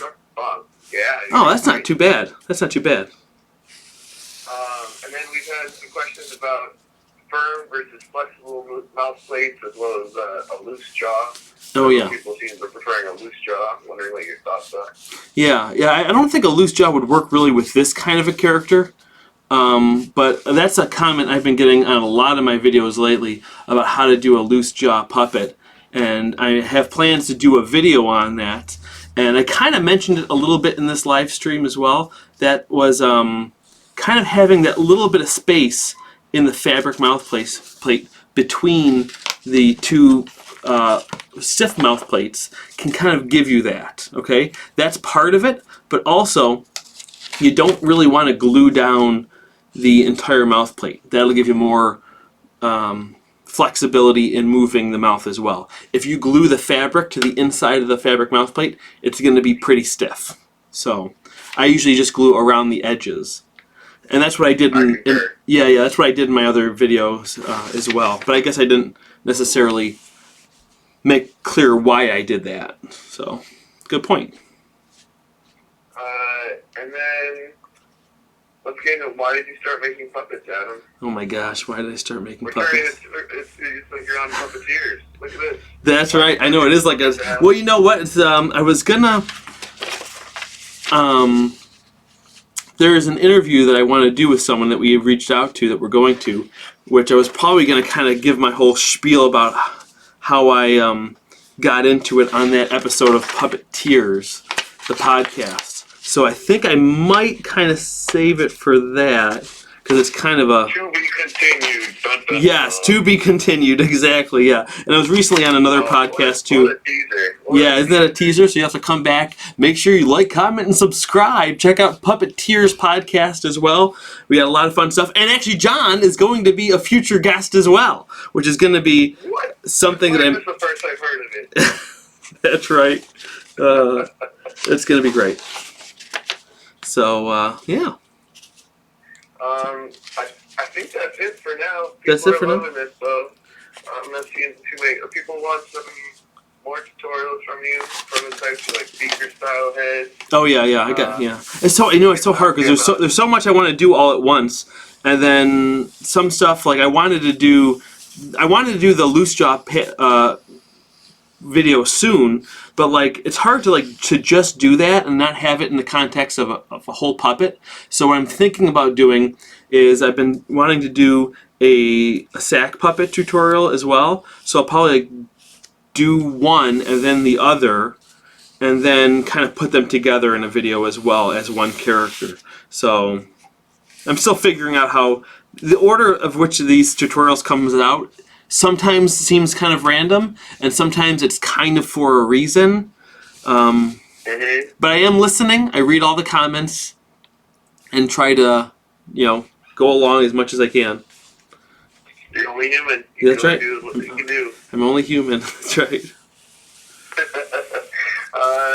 But yeah, no, that's it for me for questions right now. But if I see a bunch more, I can call back if you want. Yeah, feel free to at any time, man. You're always welcome. Or Maybe you can the, FaceTime to me. Oh yeah, we can FaceTime next time. But I'm in the chat here for people if they need it. I can answer. What's your name on there? Is it John Little? It's Little Creatures. Oh, Little Creatures. Okay, I didn't notice that one. Yeah, so if you see Little Creatures on there, that's John. And make sure you check out his stuff too. His website, his what do you have? An Etsy, a YouTube channel, or a Facebook page, I think, right? It's pretty big. Yeah, I'm working on my social media stuff. My Instagram's probably the most. Oh yeah, of course, the Instagram. Yeah, make sure to check out Little Creatures on Instagram too. So. There's All right. a lot of building stuff, a little kind of behind the scenes things there. Yes. Sounds good. All right. Thanks a lot, John. Appreciate it. All right. Keep it up, bud. All right. Bye. And then we had a little guest visitor who may be back a little bit later too if we get a bunch of other questions. Yeah, I asked John to chime in a little later, chime in at this time, so since I knew I wasn't going to be able to be reading all the comments as they go, so thanks a lot for that, John. Make sure you check out his stuff. So what I just did while I was on the phone with John is I traced only the upper part of the pattern. This is the part that I wanted to be gray. I have my stretch going across this way, which is the way that you want it to be, okay? And I'm going to just make sure I transfer my registration marks. Now this might be kind of goofy because, again, I wasn't planning on using this fabric necessarily. This is technically a mock-up puppet that I'm building to... That's what I always do, is I do a mock-up puppet when I'm building a pattern to test it out. And then after the pattern is complete, I make a puppet again just to make sure that everything went smoothly, and then I'll put it on my website for you guys. Hold on, I missed some of my registration marks here. This is the gray pattern. I traced around it. Okay.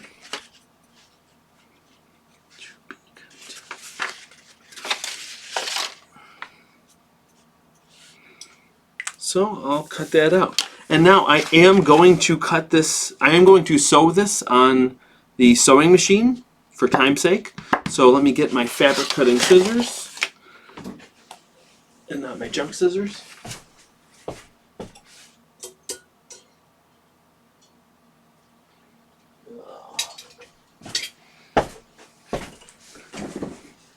Can't find my good ones. I got a couple here. So what I'm going to do is cut this out, but since I'm using a sewing machine to put this together, I'm going to leave a little seam allowance. Now again, if I was making a final puppet, I would really kind of trace this out more, but I'm just going to eyeball it, do about 1/4 of an inch to a 1/2 inch around, because the inside of the Sharpie mark is going to be my stitch line. So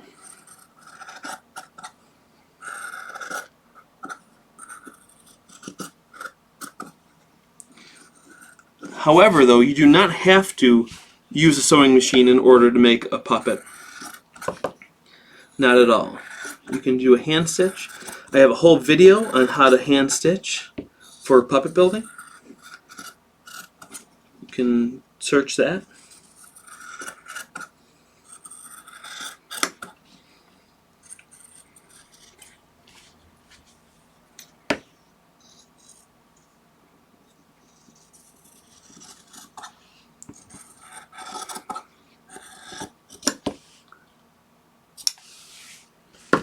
Okay, and there we have it, the upper half. Now, yeah, no, so that's what I was saying, is this is the fabric that I want to use for the belly. I'm going to use white, and this is the Antron fleece. But it's so much a different texture, which is not a bad thing. That could kind of make it interesting, but it's more pillier and a little bit thicker, which, if anything, I think I would want this top fabric to be thicker. But again, it's going to work for this mock-up. Actually, maybe I will just use fleece. What do you guys think? Should I use the gray fleece, or should I use what I was planning on using? This pink fabric. Should Jump the Shark be a gray terry cloth puppet or a pink Antron fleece puppet? Comment below. While you're commenting, I'm going to trace out the belly fabric because that's what we're going to be using either way. And I don't want to use the Sharpie on that because that's a bit harsh. So I think I will try to use a pencil. So Jump the Shark. I like it. Oh my gosh. This is the belly.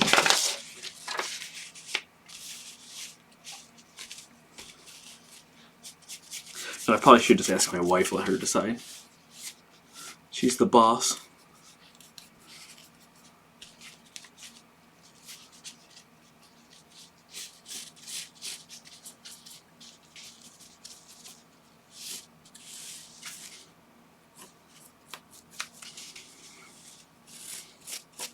Pencil does not like Antron fleece very much. I usually use a wax, but I just ran out of the wax. But this is fine.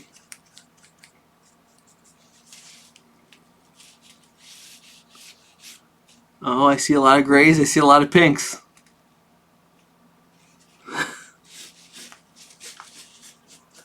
Oh boy. I don't know if I'm going to be able to count it all.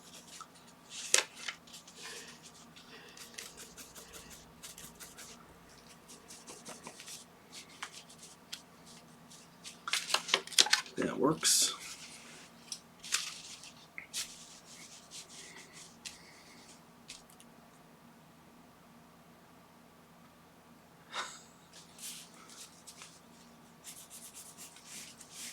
Oh, I gotta transfer my registration marks quick.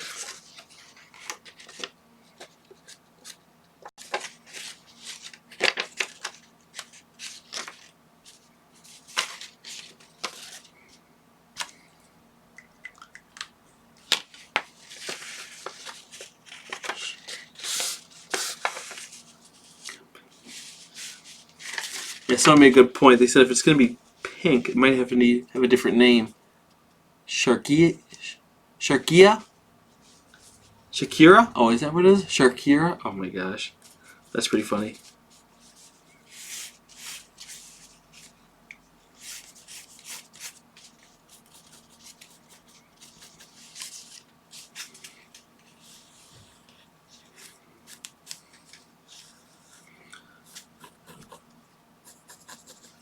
Alright, tracing this out.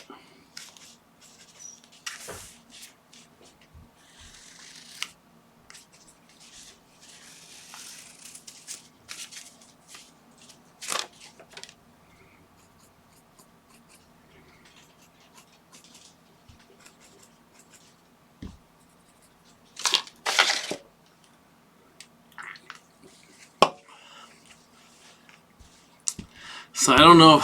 I'm seeing a lot of repeats of the same person saying the same thing. I think you only get one vote. I think we're going to tally them up.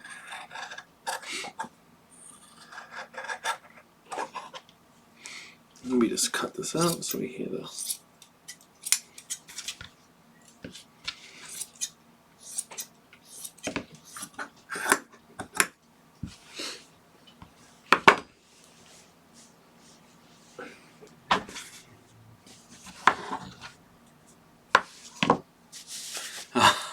John said he counted, and it's a tie so far.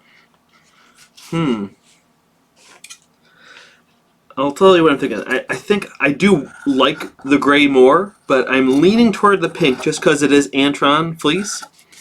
And I'm going to make another one anyway, and then I'll have time to dye gray quickly and then make a gray one out of Antron fleece. So maybe I'll do that. Let me know what you think about that. Is that what I should do?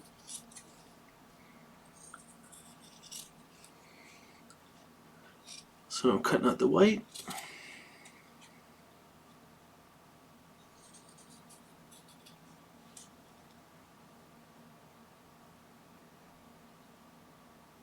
Can you address the stretch of the fabric? Yeah, I know I mentioned it a few times. You want it going across. The stretch should be going this way. Okay? Always, always. Okay. Going this way.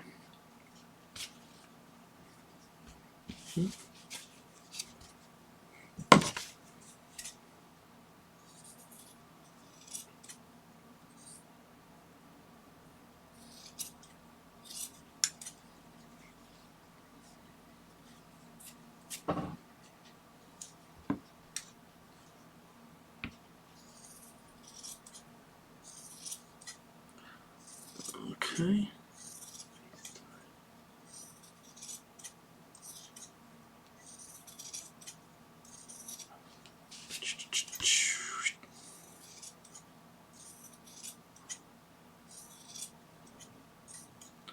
Cutting in the entrance hole there. Okay. Some scraps. Okay, so John Little, what's the verdict? Whatever you post next is going to be our, since you were kind of keeping tally, it looked like. Okay. Are we going to go with the gray? Or the pink? Where's the other gray? Scrap. Scrap.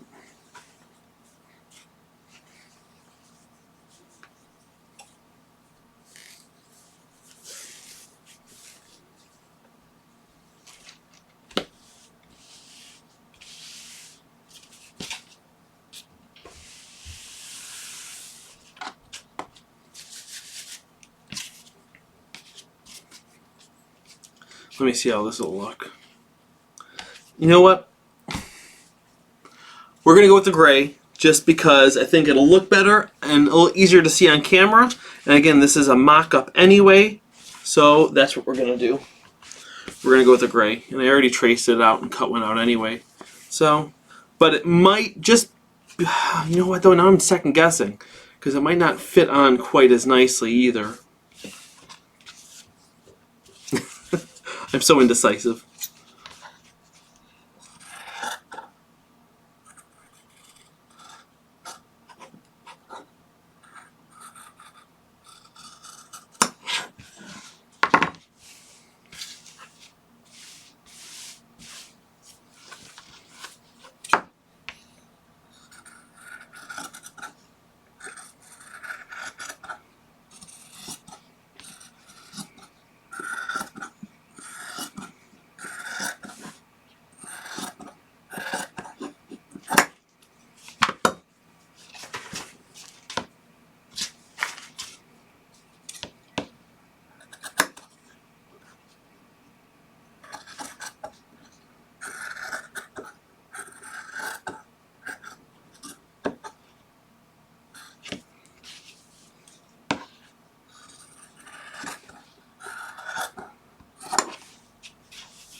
Okay. All right, so we have that, and we have that. Now, I'm going to start pinning this stuff together to sew it. It's important. You guys have to make sure you use pins anytime you are sewing with the puppet, whether you're machine sewing or hand sewing, because it's so easy to accidentally. You get so focused on it that you can very easily accidentally get off on your sewing a little bit, make it uneven rather.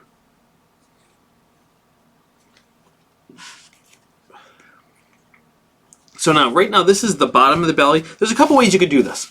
Some people would stitch the top to the bottom first and then have the two halves and then sew them together. But I like to block together the colors first. And the reason for that is, that way if we get down to this end here, if that doesn't line up perfectly, it would be very telling if we put the two top and bottom halves together first. But if we go by color, it'll be even no matter what. It might not be perfect, but it'll be even. And I think it's easier to get it perfect when you block the colors anyway. So, let me just pin this up. Then we'll switch to the sewing camera. And then and this is where the notches come in handy too. Making sure, yes, that's a good point to bring up right now. Okay, the notches.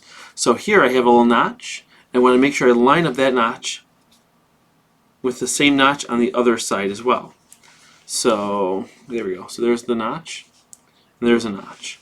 So I'm going to go right in through the center where that notch crosses, and make sure I come out where this notch crosses, right there, so that I know that that is perfectly lined up now. I'll go through the line just like that.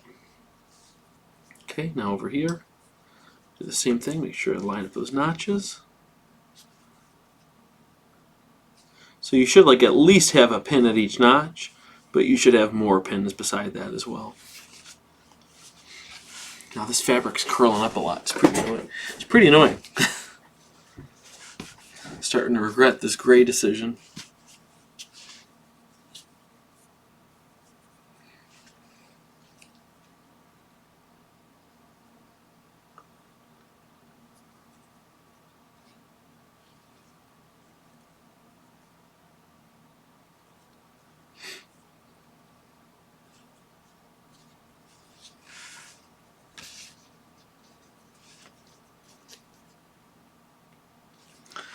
Okay. Line it up with that notch there.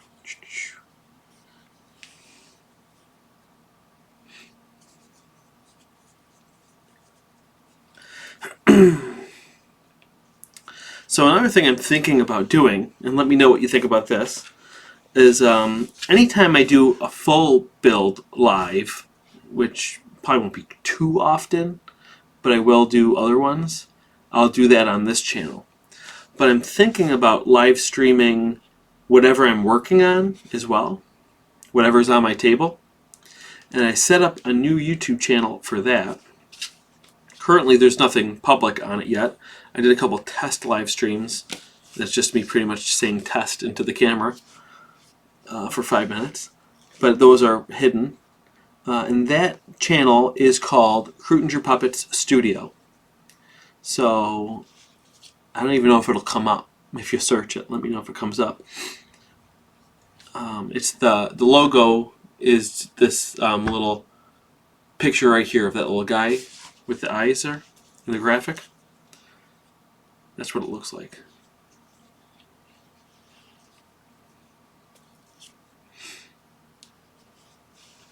But I don't want to do that on this channel just because I think having too many live streams of whatever I'm working on would just bog up people's feed too much. So for people who want to see live streams often, that's probably where I'm going to be doing it. But any big live streams, like again a full build like this, an announcement will be on this channel. General building will be on the other one. That's my plan anyway. So now what I'm going to do, I just pinned that all up. I'm going to go over to my sewing machine and stitch it together. Hold on, I got this pin on the wrong side. Make sure that, let me flip a couple of these.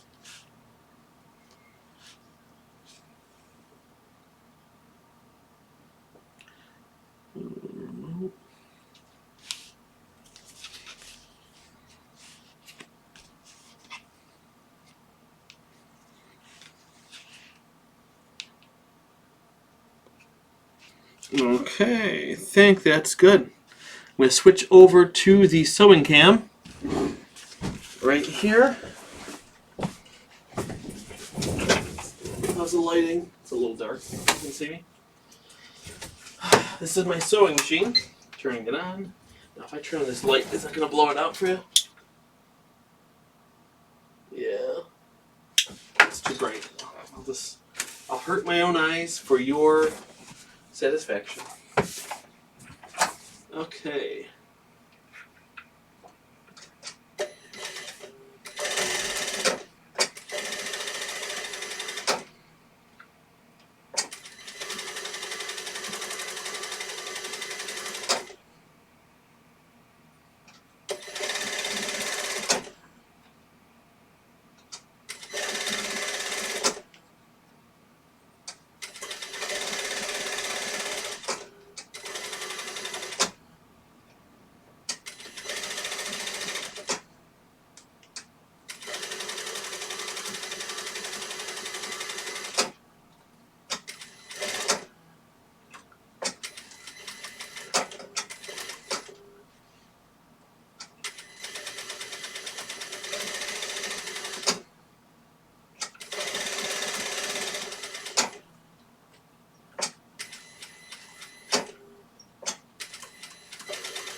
Okay, so I've got that half done. Now I'll do this one.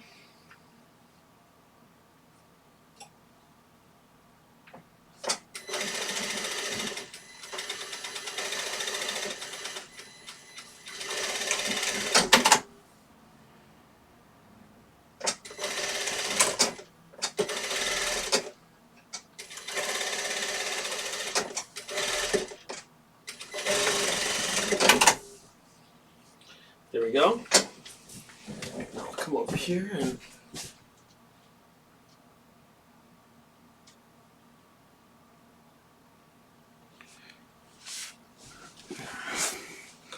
so we have that sewn together and this sewn together. Now we're going to do the top and bottom. Now a lot of times you have to keep a little space open so you can fit the puppet in, but because of the shape of this puppet, I'm pretty sure I can fit the whole thing in through the mouth. So that's what I'm banking on. Let me start lining up these notches then too. I like to start off by lining up the center seams.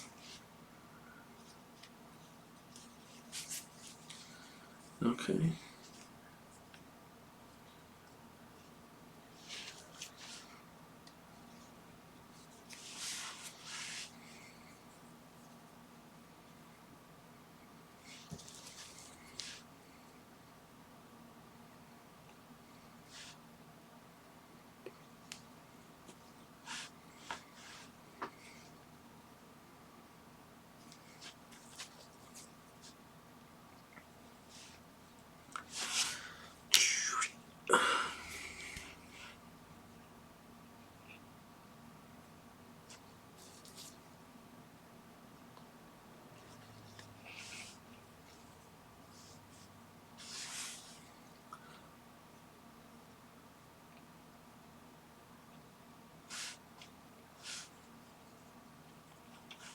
Out of curiosity, does it let you guys scrub through to the beginning of this live stream, or does it only show you what's happening now? Can you back up?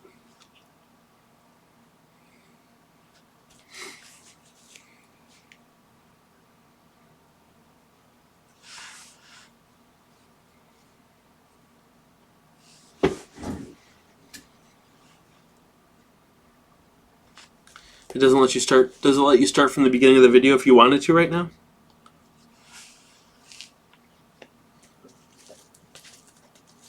Oh, you can. Good. Does it let you fast forward? How does this puppet turn out? Does it turn out okay? Was gray the right decision? Because I'm starting to think it might not have been. All right, let me go stitch this in. Oh, I'm just going to put one more pin right here.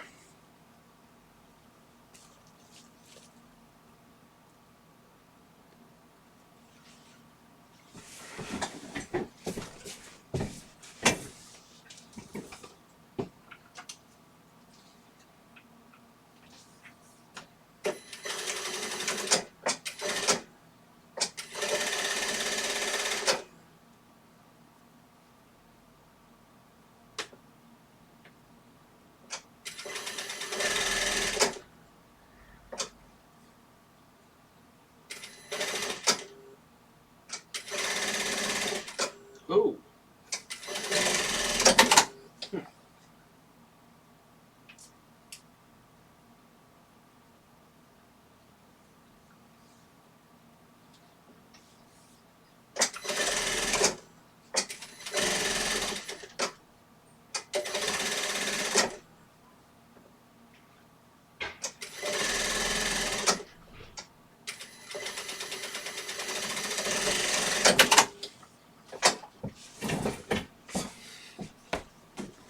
Okay, I just realized as I was stitching that I can't put it in through the mouth because before I put this on, I do want to sew in the fabric mouth plate as well. So I actually left open this underbelly here to hand stitch it. So I will stick it in through there. Okay, I may have been able to go through this, but could I? I probably could. It's kind of a small opening. That's not much bigger though either. Yeah, I'll leave it open. No, I'm going to stitch it. I told you I'm indecisive. Okay. Okay. So here we go. I am going to stitch it. I'm going to just go through the entrance hole. Should have just stitched it while I was over there. But we're not all perfect.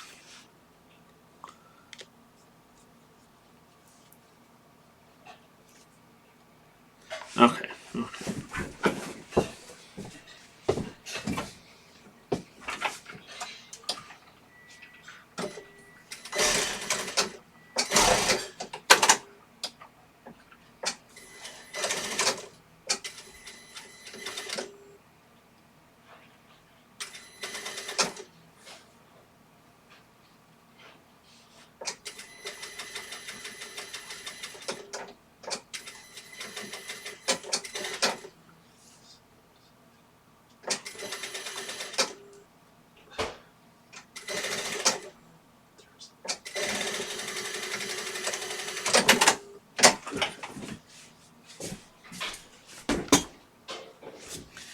Now for the fabric mouth, I think I'm going to do, I think I have some red I'm going to use, or some maroon.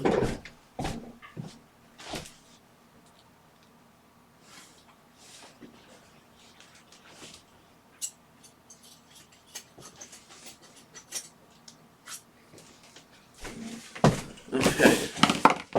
So I have some of this scrap fabric here, which is a red velvet. It's a little thicker than I normally use. I usually use something with a little bit of stretch with it. This does not have any stretch at all, but it will work fine for this character. So here is the pattern that we made, oh gosh, an hour and a half ago. Just like this. Whoops. Mark the center.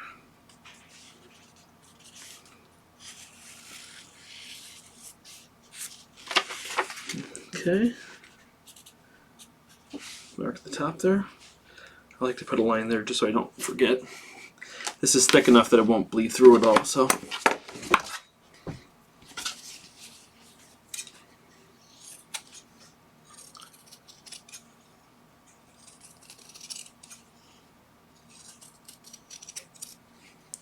I like to leave a slightly smaller seam allowance on this since I will be machine sewing it.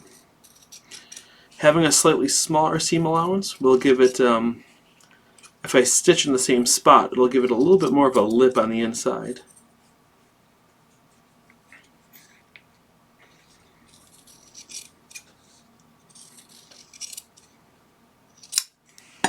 Okay. Now I'm going to stitch this in.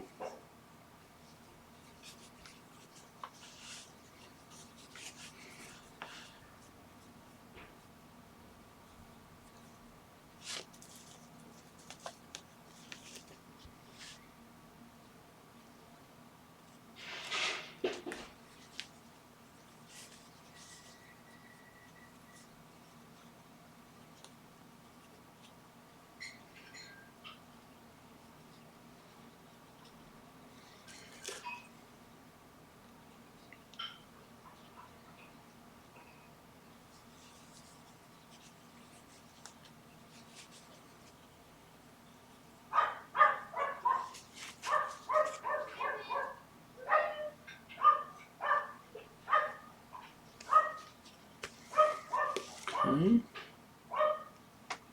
That's my dog Paige. One of the dogs. Can anyone else have multiple dogs and can tell their barks apart? All of our dogs have very distinct barks. All four of them.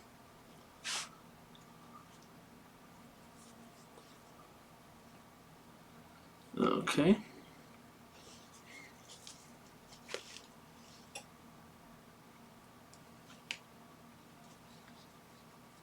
There we go. Putting this in all the way around.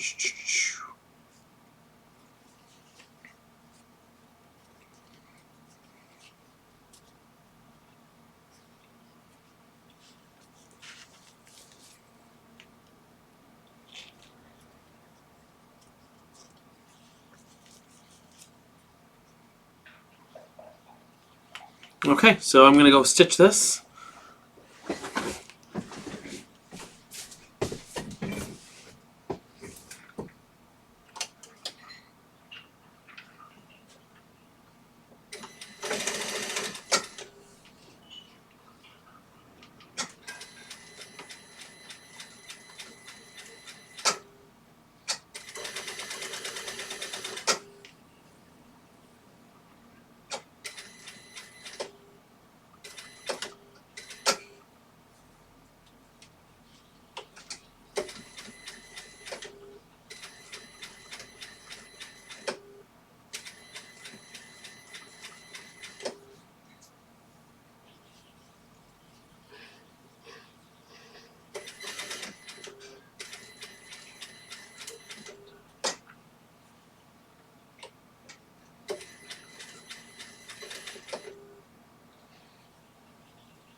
Almost there.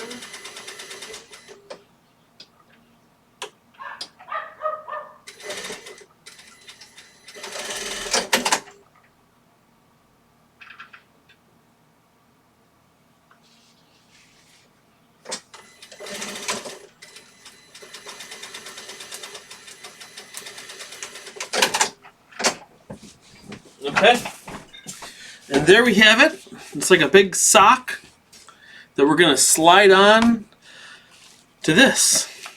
Are you ready? So now what I have to do is I'm going to use a spray adhesive and put the glue on this, and also put glue on, oh actually you know what? No, I'm not going to use spray adhesive. I'm just going to glue around it. It'll be much cleaner, much easier. Yeah, that's what I'm going to do. So, here we go. I'm going to do it on the fabric first because it's a little bit more absorbent, so it might take it a little longer to dry because the fabric is going to take longer to dry than it will on a flat surface. So I'm just putting this right around like that, right around that edge, only around the outside edge. You could glue up the whole thing, but I think it's a waste of glue and has potential to not look as nice, especially if you get a wrinkle in it.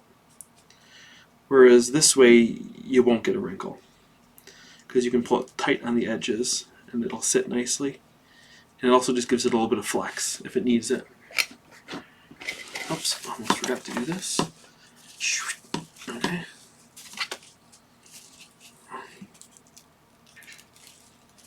Okay. Oop, I didn't switch the camera back. Sorry. I'm back over here. If you didn't see that, all I did was, I think it was still on the screen, just smaller. I glued around there with the contact cement. And I'm going to glue a little bit on the side. Just around the inside of the mouth. Just like this. And this is all looking a little messier than I normally have it, but I'm trying to beat the clock. Okay.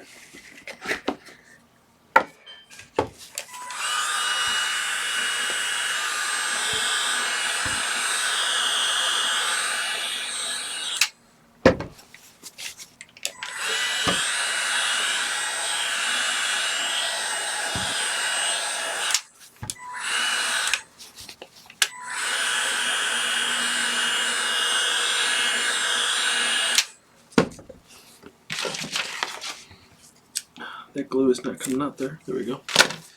Okay. So I like to do it while it's still pretty tacky, just so it's not too permanent of a bond. Make sure you don't accidentally stick it on upside down at this point. I'd be lying if I said I've never done that.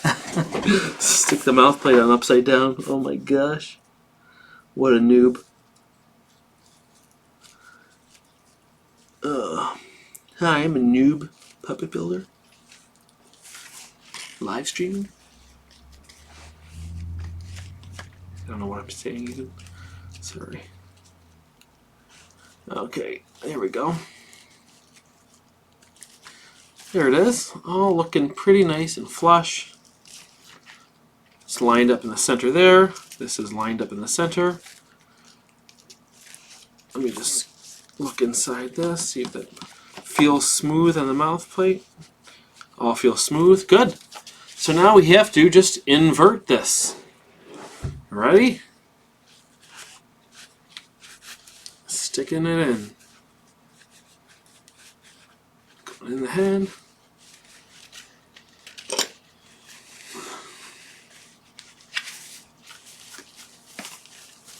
That's the nice thing about foam, is it just, you know, once you get the mouth plate through, you're pretty much set. Though it's going to be a bit of a bear to get this tail in there. Let me turn this tail inside out first.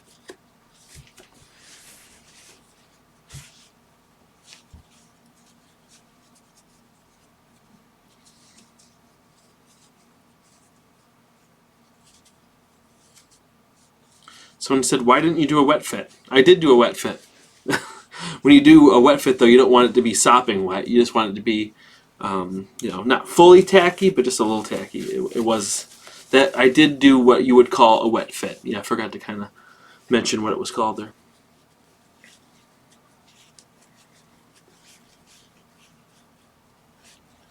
Okay, kind of wrestling it in there.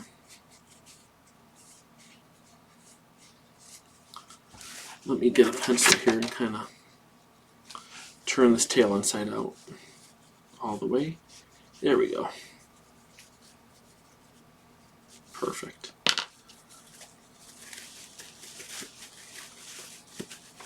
Starting to look good. Maybe I don't regret that gray. Looking good so far.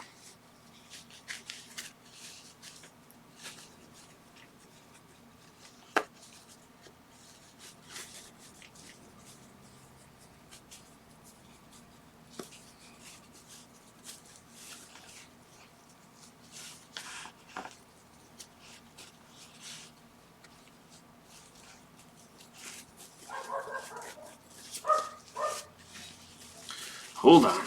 Wrestling it in there. Oh yeah, I'm real glad I put that speed bump on there. Kind of working it in now.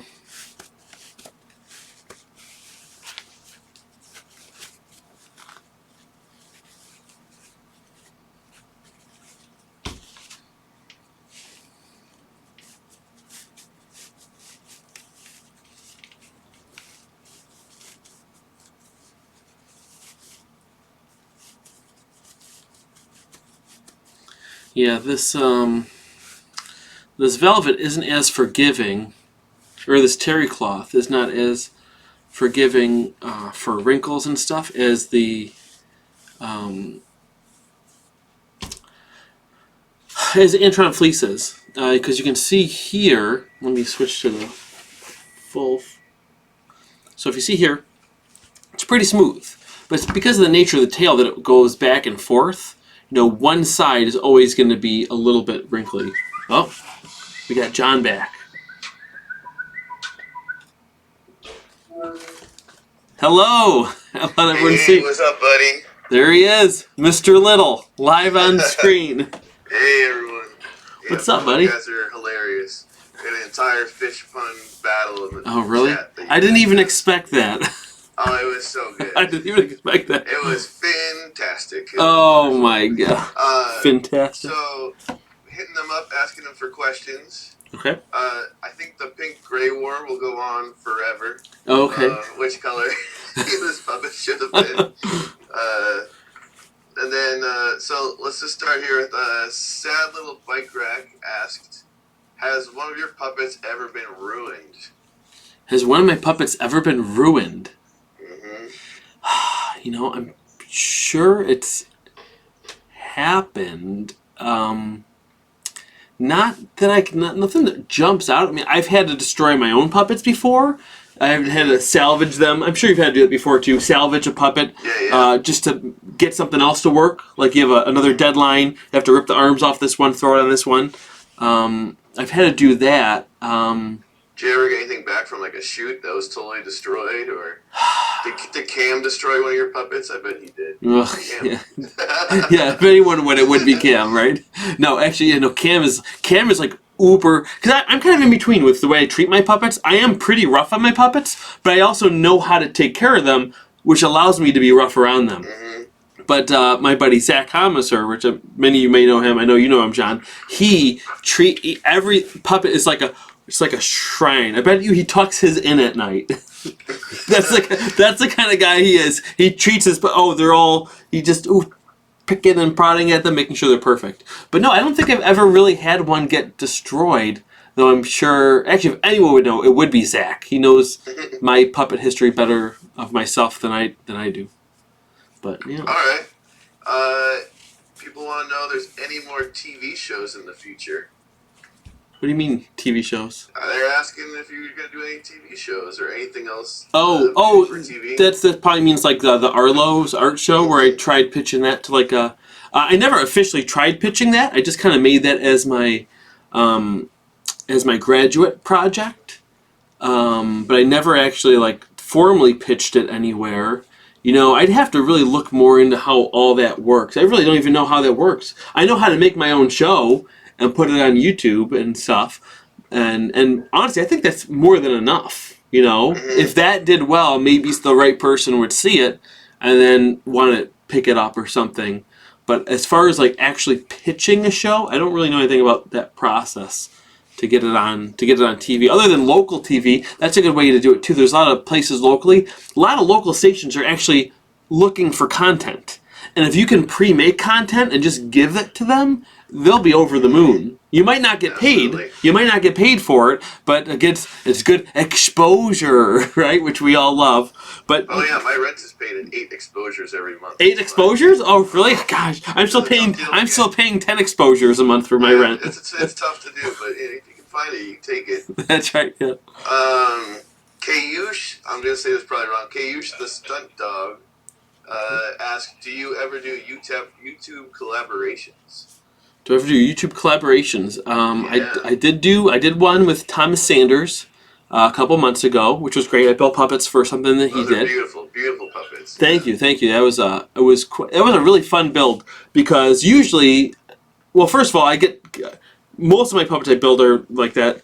The Fleece style, the TV style puppet like that. But what I liked about that is I used a bunch of techniques that I haven't really used before. Building that sock character-like puppet, building that bag character-like puppet, and I was able to explore different materials that in a different way that I don't normally do for most builds. So that was really fun. I got another one that I'm working on now with another YouTuber collab, but I do occasionally do them. I am getting busier and busier in my real life though, which is making it harder and harder to do that stuff with school and whatnot. But if I'm available to, I do.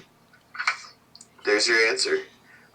Spoopy Scale Cheetah wants to know if you ever use waterproof fabric or if it's good to use. Waterproof fabric. Oh, geez. I haven't. I don't really exactly know what that would necessarily be, unless you mean like a vinyl fabric that's not porous. There are things you can do to fabric. There's like spray that some people put on their shoes. You were telling me about that actually, weren't you? Yeah. Yeah, the puppets. When I built the Hand to God puppets for a theater here, they got covered in blood every night, like the stage blood. And so we treated them like crazy with the Scotch Guard, the high-end Scotch Guard. Oh, the Scotch Guard. That's what he did. Yeah. And that made it so you could wash it right out and seal it up again. Yeah, so if you need a puppet to do that, that's one of John's tips here, is you can put Scotch Guard on it, and it'll let a lot of the liquids flow off of it. The show he did was Hand to God, where the puppet had to get blood on it, so they covered it in Scotch Guard, which made it much easier to clean up. Is that explained right? Yeah. Yep, absolutely. He also is requesting a tutorial on a beaker head shape in the future. So some kind of a tube shape, which is basically just a tube with a mouth cut in it. Yeah, I know. It's yeah. I think the original beaker, and I could be wrong, but if you're talking with Krupa, I think it was just a male tube. That's actually what I heard. And actually I have one right here. I remember, I forgot where I actually heard that, but I heard the original beaker was just made out of a male tube, just like this. They just cut it out like that, Again, I would come up with something better to use other than this. If you're just playing around, it's a good thing to use. But again, I would stay away from cardboard because it can get sweaty. So maybe use a piece of PVC pipe, or even use L200 and make your own tube. Would be good. Yeah. Yeah. So something like that. And then Orb Mansion asks, they want to know how to get a human puppet to have a bowl cut haircut. A bowl cut haircut. Just a wig and trim it up, right? Yeah, that's what I would say. Yeah, I did do that one video on making hair for a puppet. Now, obviously, that's only one way to do it.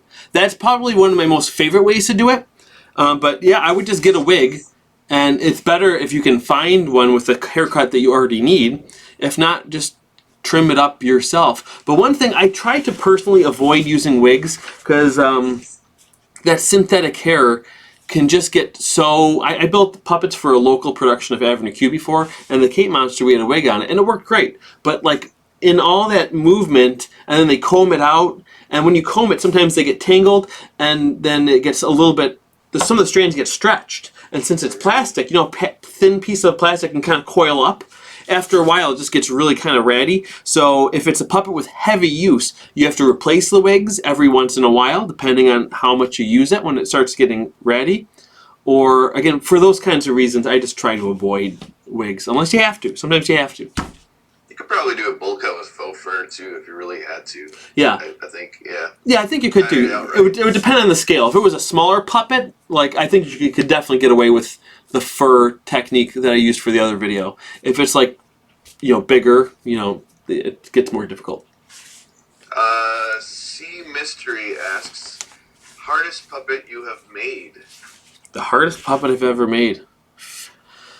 Oh, geez. I think the hardest puppet I've ever made. I think, you know, I'd have to say, I don't like the word hard that much because there's just so many different aspects to it. I'd say one of the most complicated ones I made was that puppet Max. Oh, we have a visitor. We have another visitor. We have two visitors. We got John Little on this side, and my wife is delivering me cookies, so I can say nourished. But my favorite, that puppet would be Max, which actually is right here. Now let me grab him. I like Max. Yeah. If you saw, I don't like the way he looks whenever he's just on a rod, but he's can come to life pretty well. He's got a lot of mechanical stuff in him, which is why I liked him a lot. First of all, he's got really good flexible mouth plate to do a lot of expression, and he's got a bunch of mechanisms in him. Like this one controls his ears to make him look sad, and then this one here can make his eyes come down, make him look a little bit more tired. Like that. Just a subtle movement, but that's all you need sometimes. And he's got a cool tail. I like doing tails like this too. This adds a lot of character, a lot of movement to the puppet. But I'd say that's probably one of my most complicated ones that I've ever made, which would make it a harder build, I think. Was that the one with the basketball mouth grip? Yes. Yeah. Yeah. I love that in there. Yeah. It's really nice. Yeah, it's super comfy. Super comfy. And then I think the last one I have, without double checking chat again, is the shark gonna have teeth? Is the shark gonna have teeth? It has to, right? Yeah, I guess I was not planning on it necessarily, but you know, actually just looking at it now, if I gave it a little bit more of an overbite, I think it would be easier to. I could probably put a couple little things in there. Yeah, because or I put the compressing ones in there. That could work too. But like the makeup sponge? Yeah, like the makeup sponge style thing or a softer foam. Yeah. We'll have to. I might not do that in this live stream, but it could be on future things. We'll see. All right. Right? Well, that might be it for me for checking in. All right. No, I appreciate it, John. I'll be around on the chat for a while, but okay. My kids are going to come home at some point. All right. Well, we'll put John on screen quick, too. Let him say goodbye. The right way. Everyone say bye, John. Everybody. Bye. You guys have been great. All right. Thanks, John. All right. Bye, Adam. Bye. All right. Thank you to John Little again for checking in with us. Thank you to my wife for bringing the cookies and keeping me going. We're pretty darn close though. So here we are. Like I was saying, I'm not in love with this fabric. I'm going to rebuild this later with the Antron fleece. because I think it just sits a little better. We're getting nice little cheeks there, though, okay, which would look nicer, I think, with the Antron fleece, because this top fabric is so thin, and this bottom fabric is a bit thicker, has that more pill. But I can see it's doing exactly, especially if you look right here, it's doing exactly what I want it to have that kind of Ernie like cheek smile, okay? So it's working just about right. It's looking pretty good. I think I'd like a little bit more of a nose to it, but actually, you know what? It depends on the eyes you put on it too, okay? But anyway, let's get into doing our fin now, okay? So I'm going to start to do the fin, looking at this here. Let me switch over. We'll get about the placement of the fin. So it looks like if I fold this in half,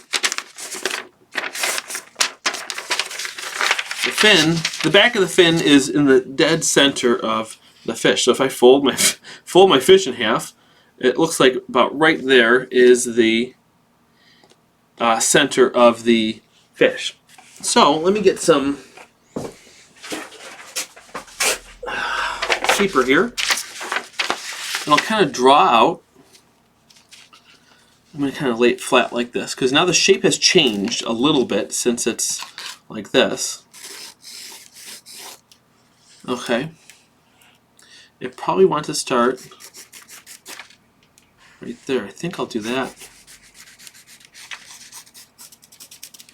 Should it be a big fin like that, or should it be a smaller fin like this, or bigger, you think? I'm thinking, I don't want it too big.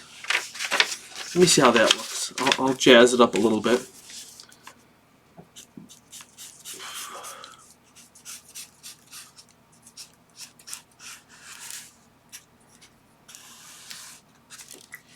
Let me see how that looks.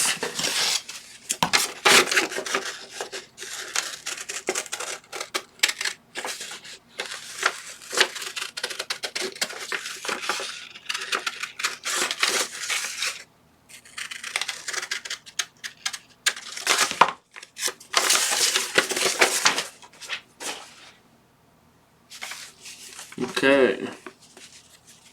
How's that? I like that.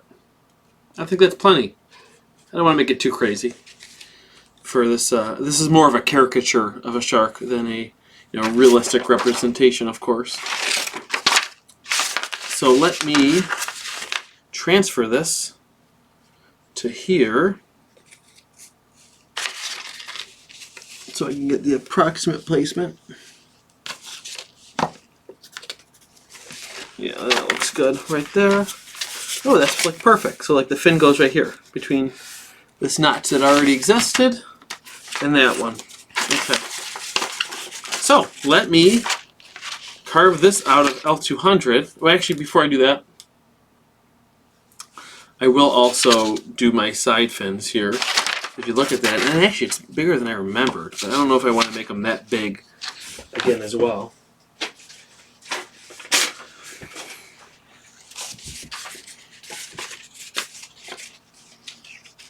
Okay. I think I'll do them a bit smaller. I'm going to wing it. Get it? Fin it? Wing it? Oh gosh.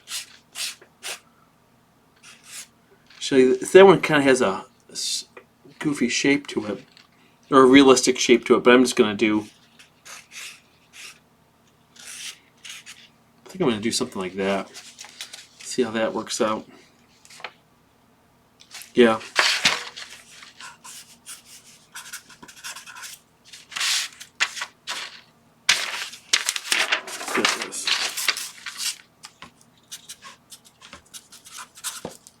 Okay, so now I have my side fin and my top fin.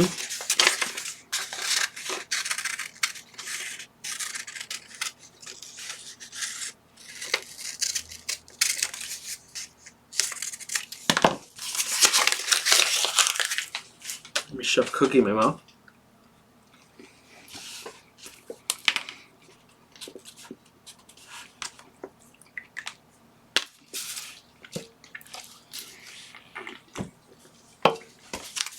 Alright, let me get some L200.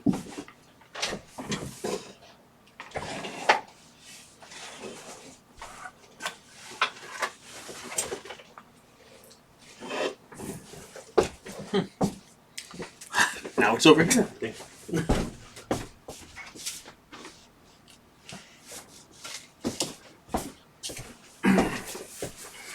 Okay, I'll take a little chunk off this. All right. So, now this is kind of thick foam, a bit thicker than I need it to be, so I'm going to bevel some of these edges as I go. So let me trace this out here.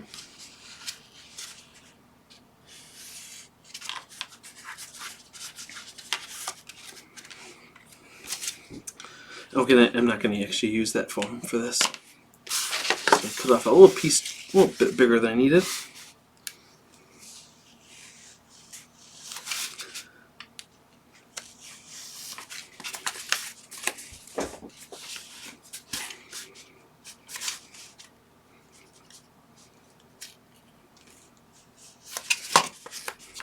Okay, there's a good fin for the top there. Now I'm going to take the edge off here, but carefully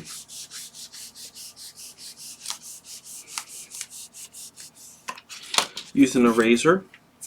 Usually I use my Persona blades, but this is right here, so I'm just going to use this.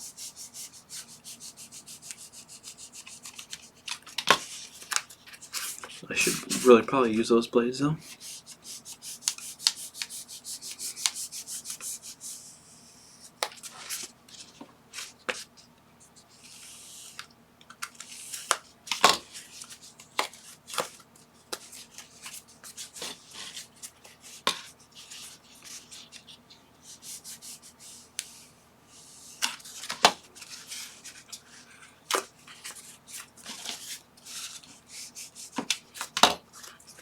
So now I'm going to sand the edge down a bit.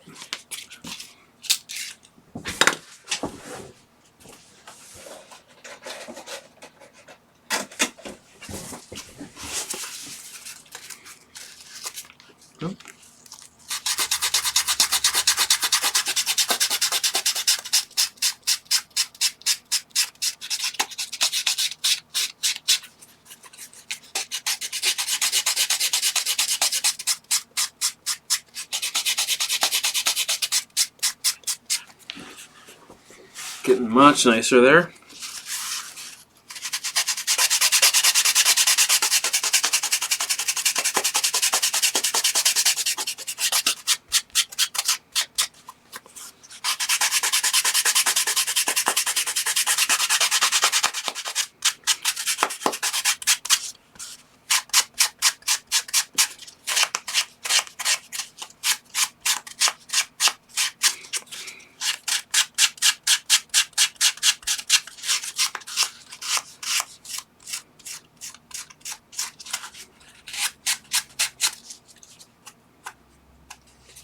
I think that is pretty good. Let me just round this out from the top.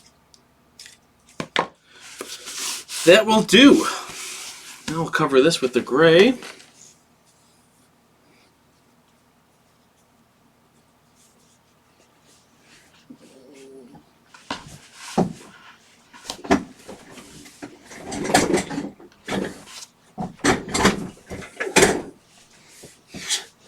Sorry, I've been throwing things around to try to keep focused on the video, and it happens.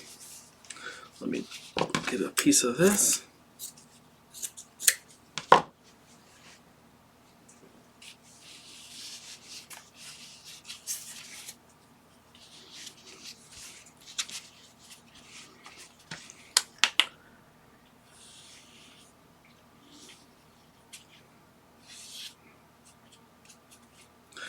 Okay.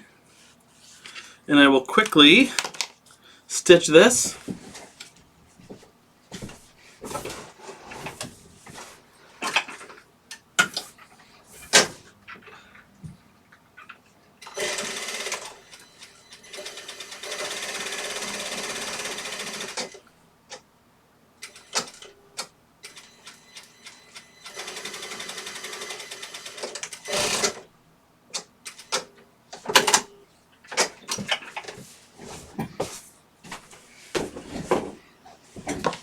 There it is.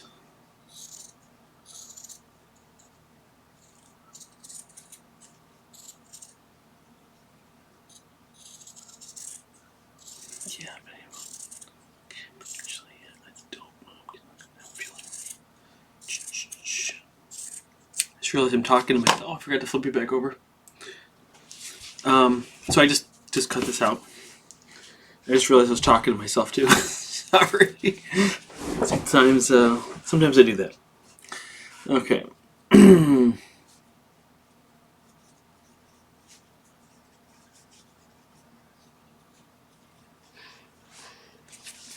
Alright, let me slide it in there just like a sock. Look at that. Let me just push in this tip here. A little more. Good, good, good.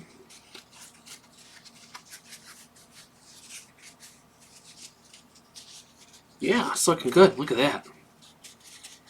Okay. Perfect. Let me stitch it up on the bottom. I'm going to hand stitch that though. So, my stuff's getting thrown around. Okay. Sewing needle.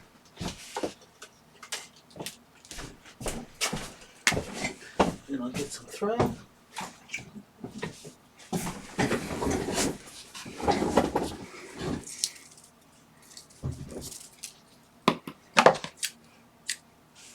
So you should be able to see it with this white thread.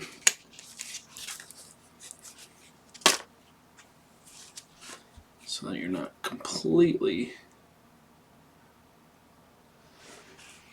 blind to it.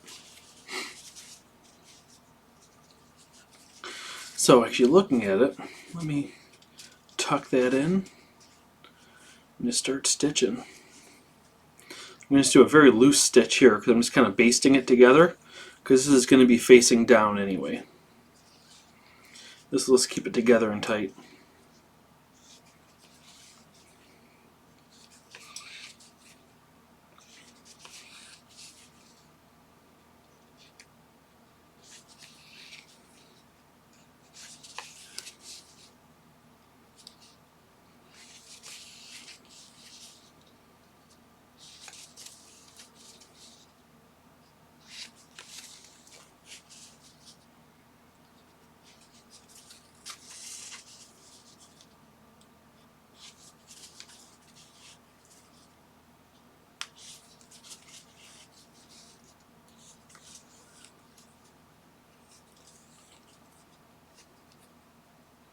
Let me knot this up.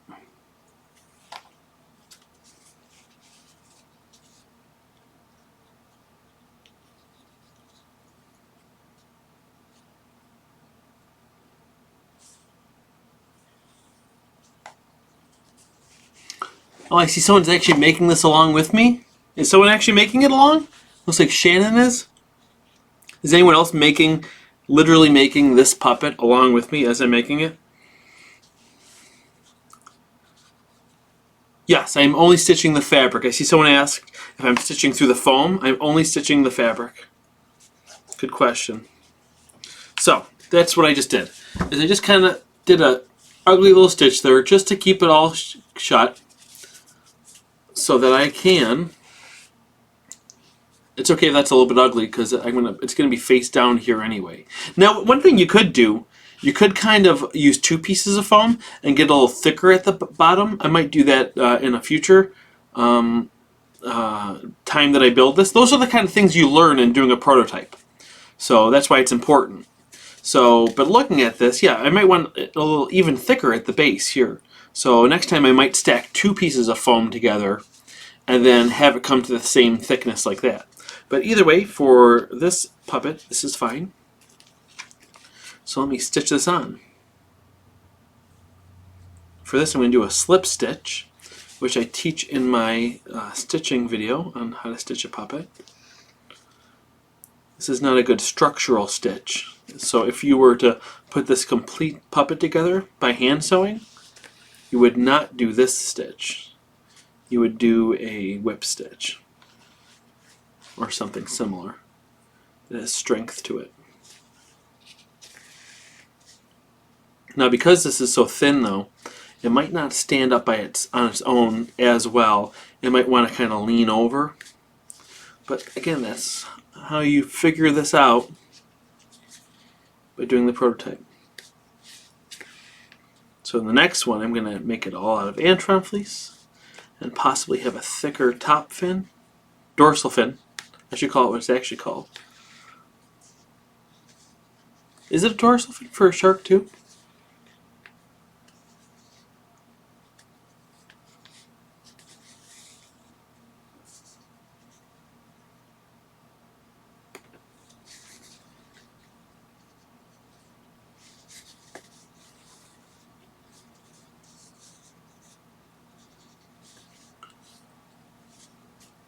Well, someone this was very generous.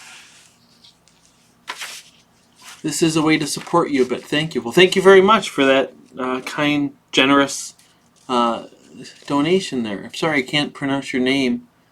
Cochter, I think it is.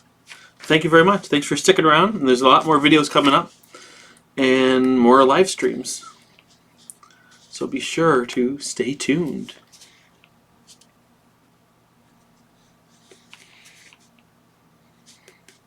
Doing this a little faster than I normally would. Because again, this is something that I would normally fast forward. Time lapse.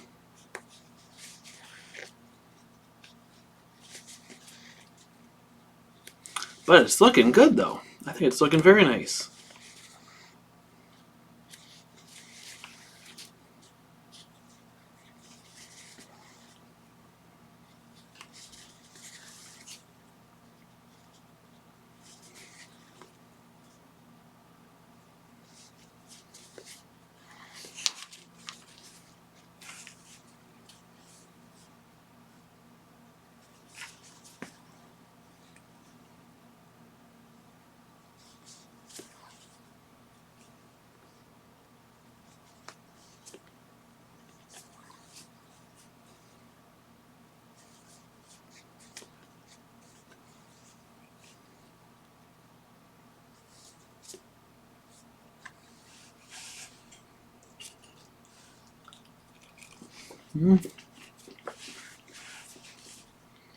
Little cookie break.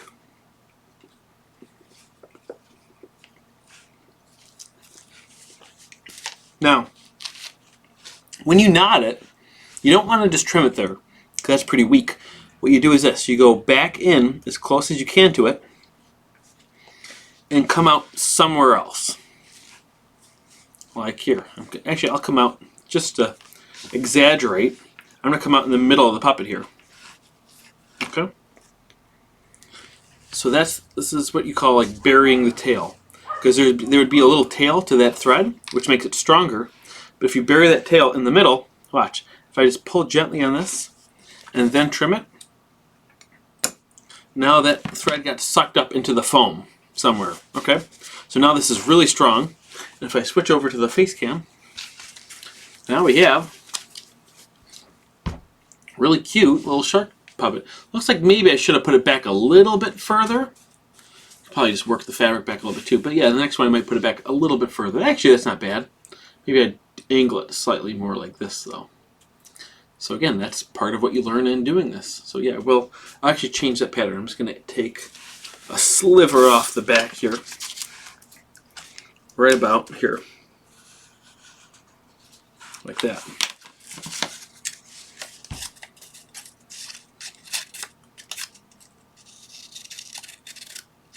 There. Okay.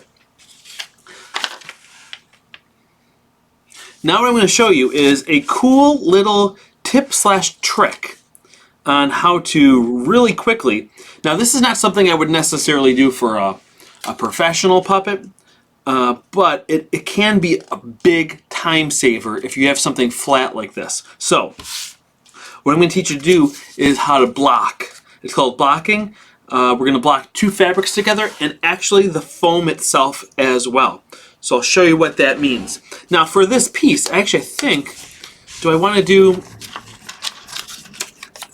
do the top of the fin white, I'm sorry, the bottom of the fin white, top of the fin gray, and then foam in the middle.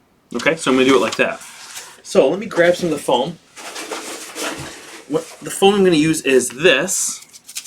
I'm going to use this foam right here. Now this might not actually even work, but I'm just going to test it. I'm going to test it live, because if you're going to fail, you may as well do it in front of 130 people watching. All right. Okay. So I'm going to do it right on this piece here.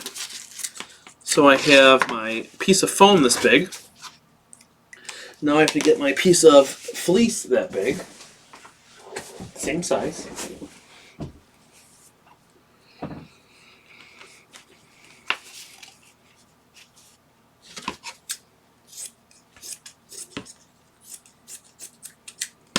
And now I'm going to get the gray.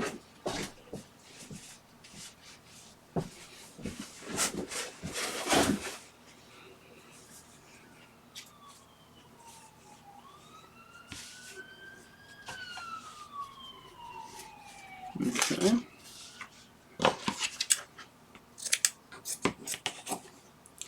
Okay, so they're not all perfectly the same size, but they're darn close.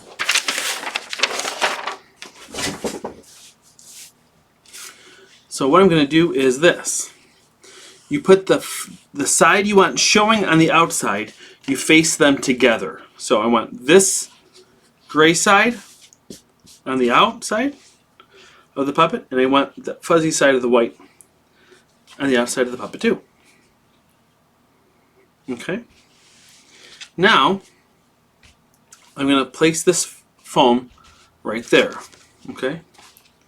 Now what I'm going to do is trace over this, and I normally wouldn't use the Sharpie, but actually I'll use the silver Sharpie so it won't be too dark.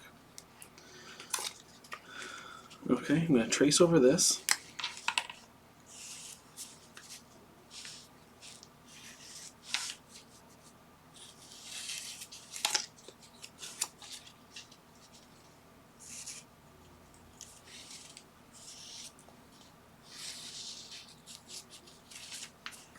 Okay.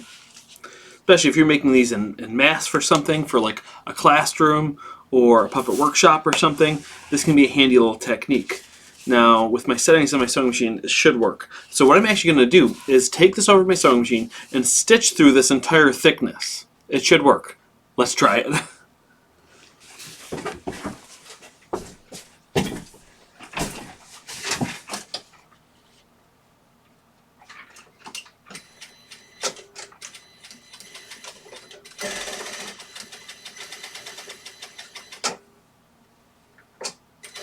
So far, so good.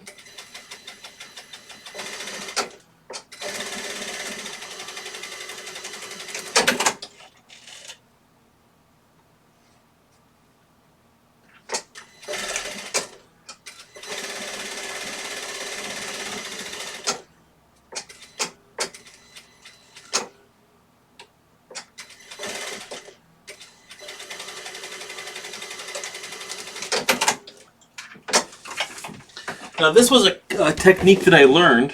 Whoop. Now this was a technique that I learned when I worked at the costume shop downtown in Buffalo, and yeah, they called it blocking. And you can do it with multiple pieces of fabric or anything like that. But in this case, it can be handy with foam. So if I switch back over to this side, you can see that I stitched through all of that completely. Okay.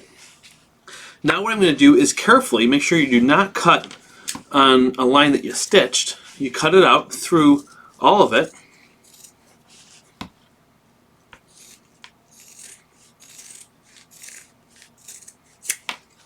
Okay, and I'll cut here too. Just like that. Let me do this one.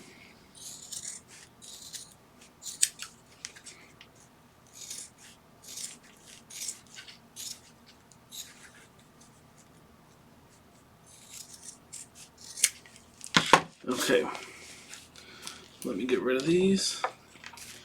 A little housekeeping here. So now if you look, here's what we have. Now if I turn it inside out, but not between the foam, between these two colored fabrics, watch what happens. Now I might need to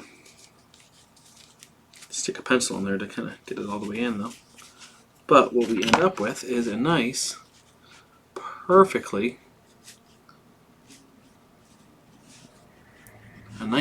piece like that. Look at that. It's perfect. It's thick, it's foam, it's all inside there.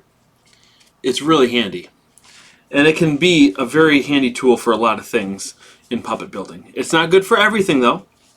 Like I would never have done the dorsal fin that way, okay? Because if you see, you're kind of favoring the foam on one side. The foam is, if you look here, it's much more snug to the gray than it is to the white. That's because, if you remember when we had it all stacked up in a layer, the foam was on the bottom and the gray was in the middle. So it's going to favor whatever fabric's there in the middle, okay? And if we have the dorsal fin on top, I don't want it kind of leaning one way or the other more. Whereas with this, you know, it's favoring the other one a little bit more. It's a little bit off center. So for something like this though, it's totally fine.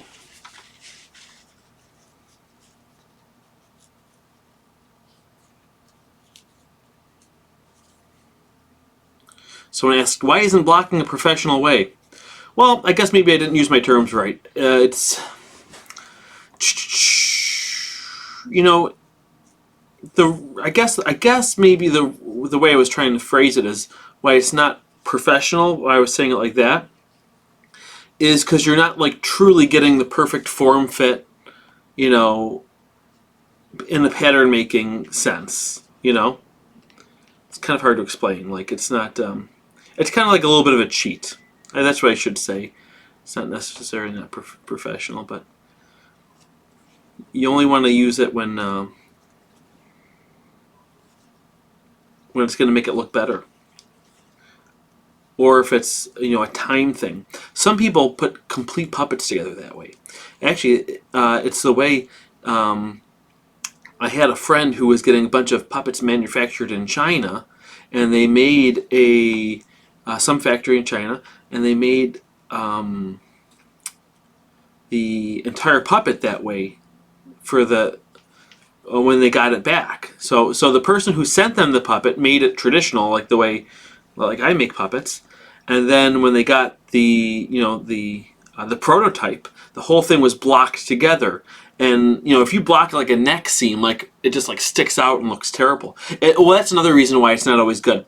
Like it's hard to hide seams if you're blocking. If you're blocking it, you're never really going to be able to hide that seam very well. But in this case, we don't need to hide seams because it's two contrasting fabrics. That's a better example.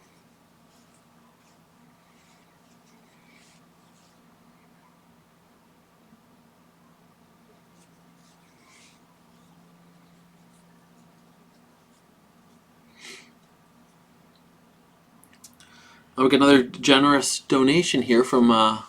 Feel free to leave another comment and try to phonetically spell your name. It's hard because it's they're not American letters that I'm trying to read. It's all I think in Russian or some other thing.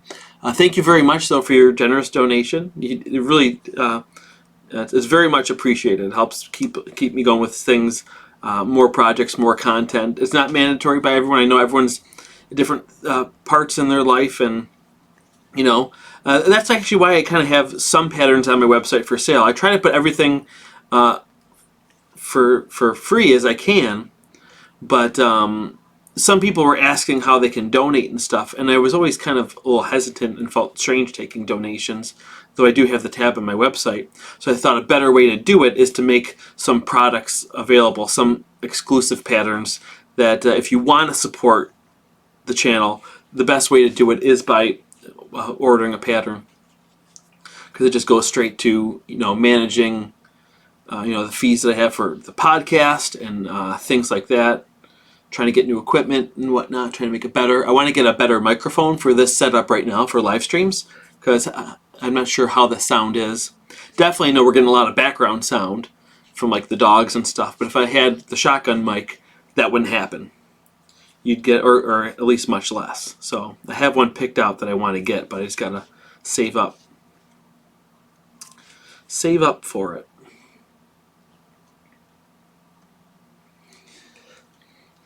I'd like to upgrade a couple of those cameras too, because that sewing machine camera is kind of a lower quality. If you can, I don't know if you can tell in the live stream. But now, right now, I'm just doing the same thing that I did for the dorsal fin. I'm just kind of closing it up at the edge here. I hope you guys enjoyed that little blocking technique. Oh, another example where you might see blocking. So, you know, if you ever go to, like, I think Target and Walmart, they have, now, they often sell those mascot heads. There's like, I think there's like a T-Rex one. I think there's actually a shark one, coincidentally. If you look inside of those masks, those are all blocked together. They layer the fabric onto the foam. They use like more of not an upholstery foam. What do you call it? A headliner foam? I think it's like a headliner foam. And then they just block that whole thing together. You'll see the ugly seams on the inside, which is fine for how cheap it is. And it works, but again, time and a place for every technique. There we go.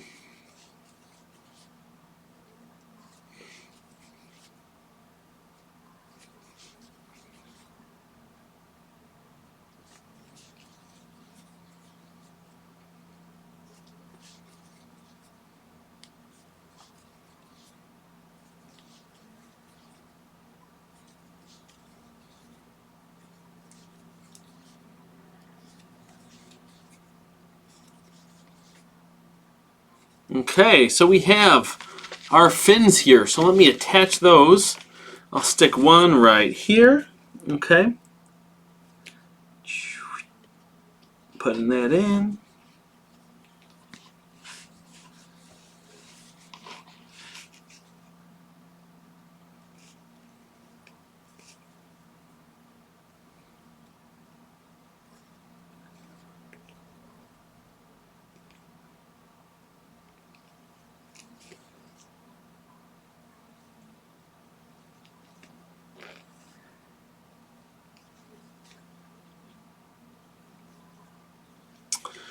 If you don't mind, since I'm just going to be doing a little sewing here, I want to see where a lot of people are from. If you don't mind, just if you're comfortable doing it, don't do it if you're not comfortable, or if you shouldn't be giving away where you are. Where are you, the country and maybe town and or state that you're in, depending on where you are in the world. Okay, I saw some people saying they're from Germany, some people are from Russia. Some people are from Connecticut or Boston or LA, so kind of give me an idea of where you are.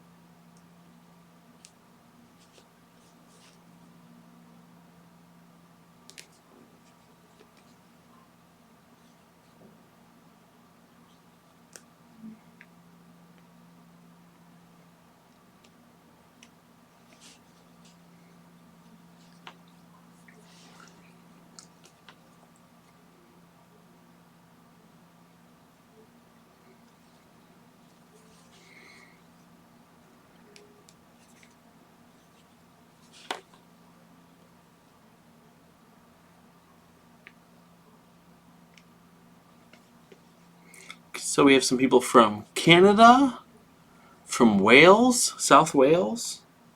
That's pretty cool.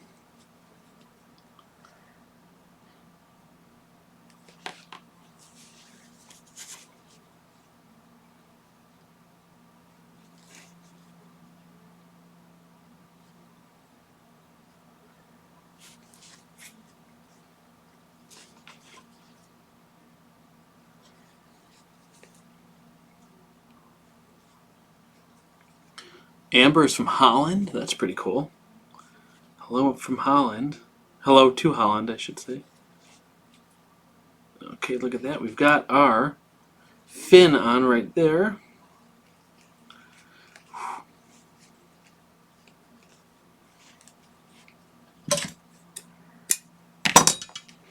There's one fin. This thread's getting a little short, so let me get a new one.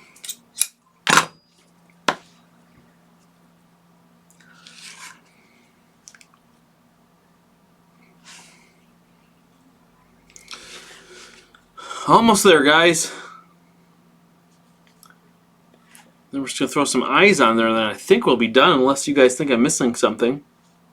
I will do a little talk at the end, talking about things that I think went well with this character, things that I'm going to change when I rebuild it, and when I put the pattern together, little changes that I'll make before I make it on my website for free for you guys.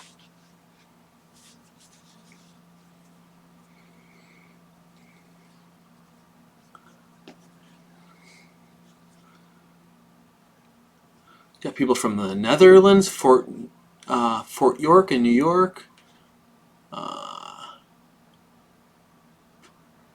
Wow, all over Netherlands. Scranton. Scranton, that's not too far from me, I don't think. Scranton, is that Pennsylvania? Yeah. Spain, wow. Virginia, wow, we really got everybody. Virginia. I'm kidding, I love Virginia.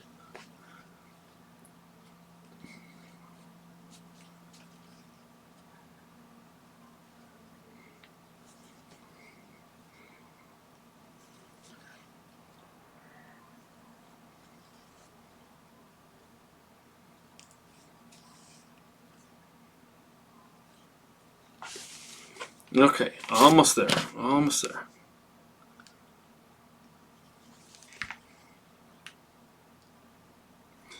You know, another thing is too, like when and if I start doing more live streams, let me know what other things you want to see. Do you like this? Is it too much to do like a full build at once, you think? What kind of projects would you want to see for live stream? Because there's certain things that I just kind of don't think really should be live streamed because of things that really should be time lapsed. Like anything with like way too much hand stitching, I think should just be a tutorial based. Luckily, this whole project does not have much hand stitching at all, and it's already taking you know, as long as we've been here.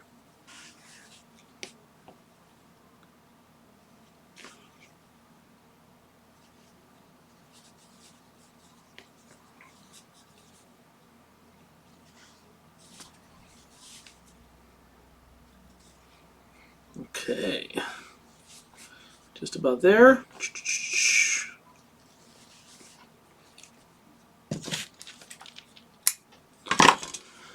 Okay, now we have that. Now what I'll do quickly is I will show you what I do to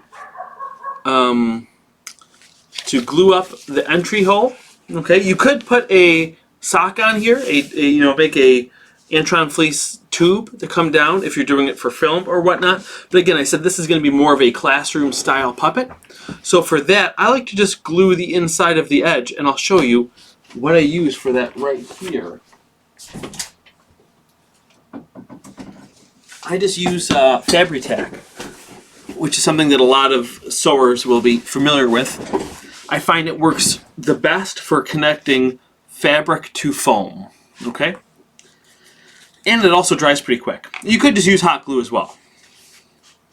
Okay? So what I just do is I just put a little dab of this along the inside edge, and then I just pinch it and keep rolling it, which I'll show you in a second. But this stuff is pretty good. And it has a little bit of flex, which I kind of like. Okay. Just like that.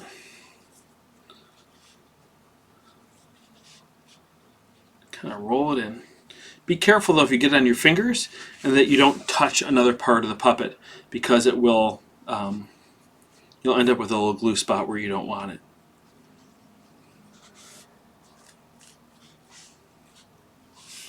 So I just kind of go in there and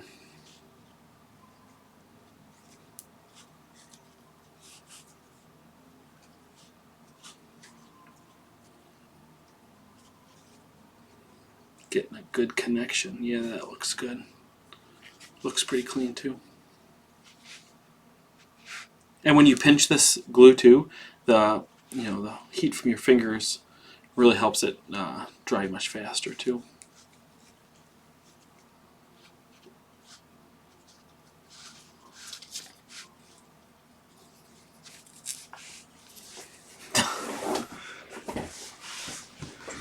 Oh, Matt Krieger's here. Welcome, Matt. Matt, if you guys see his name in there, he's one of our local puppeteers that's been involved in many of our shows that we've done, our live shows here, our film projects, all of our film projects. I think he's been involved in just about every single puppetry project that I've done here locally.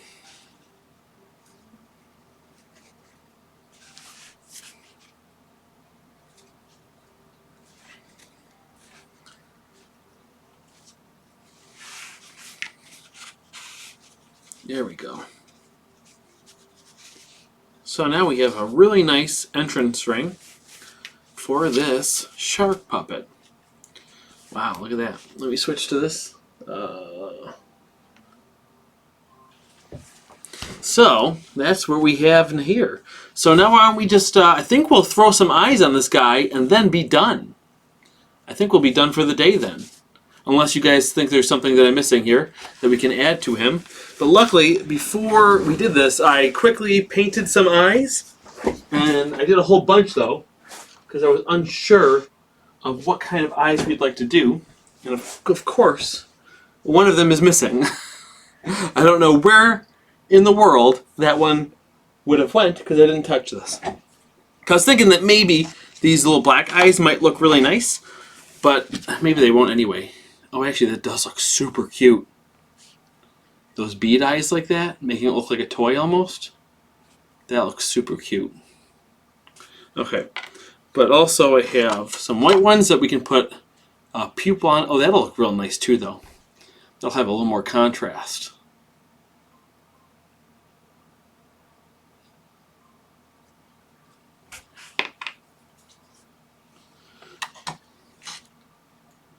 Some bigger eyes. What do you think? Those big ones, and I even have some really big ones. Okay, so what do you think? Do you think the super big eyes, the medium eyes? So let me start again. So we have these black ones, these small white ones, medium, large, and extra large. What do you think would look best on this guy here? I just kind of showed you. Let me check one more time for that black one. And that might not be an option.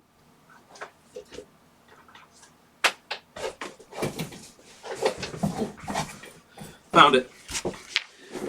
Okay, what do you think? The small black eyes, the black ones. A lot of people like the black eyes. Really? You like those black ones? Okay. Yeah. Well, it's interesting. Here's what I'll do. I'm going to kind of do both. I'm going to put the white ones on first, and then after those are on, I'll quickly take them off before the glue's dry, and then I'll put the black ones on to make everybody happy, just so you can kind of see how both of them look. Because what's nice is you get nice pupils with these. The black eyes on this, I think, even though I think it does look super cute, I think it also kind of makes it look more like a toy than a nicer puppet. But again, part of that is also the materials we ended up using in this case.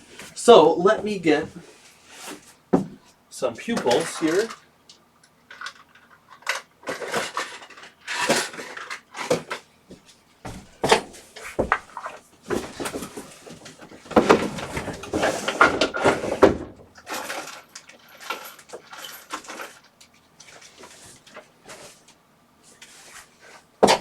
Okay. So here's what I'm going to do. I usually use the Masters contact cement that we've been using to put the whole puppet together to put the eyes on. However, should I just do it? Yeah, I'll do it. I convinced myself. So watch this. Let me go over to this view. So they have some little pupils here too. So let me get the... So also, if you guys are wondering about the eyes and the pupils, I have a whole video on my YouTube channel on how to cast these eyes. I made a mold for these eyes and I cast them out of plastic myself. They're solid, which gives me a nice surface to glue them to. So check out that video on how to do that.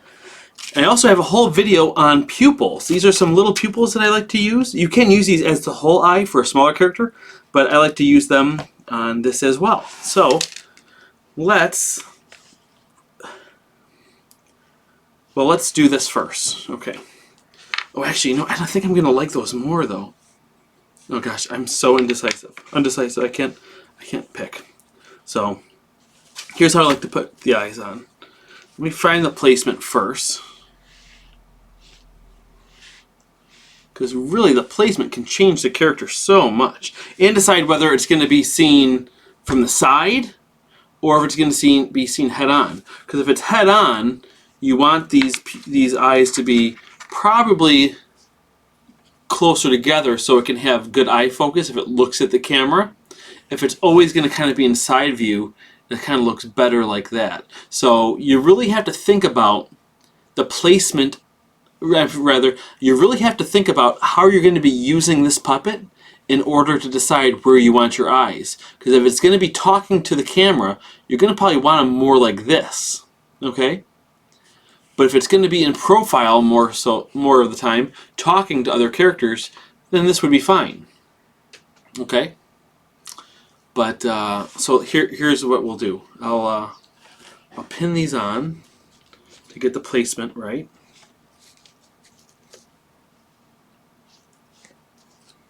I like that spot right there. Let me make sure I get a mirror that well. So I'm going with these smaller white ones because I'm gonna, for the final puppet, put the black ones on. And these are all the same types of eyes. I just spray painted these ones white, and I spray painted these ones black. So it's all the same ones from my other video. Okay, so just like that. So now what I'm going to do is take these eyes off and glue the back of them. I'm going to be a little bit generous with the glue because I'm also going to use it to kind of stamp the glue onto the fabric. Usually I put a little bit less glue on, but again, I'm kind of using it like a bingo dabber.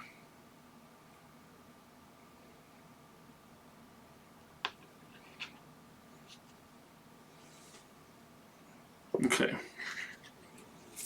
so just like this, sticking it on.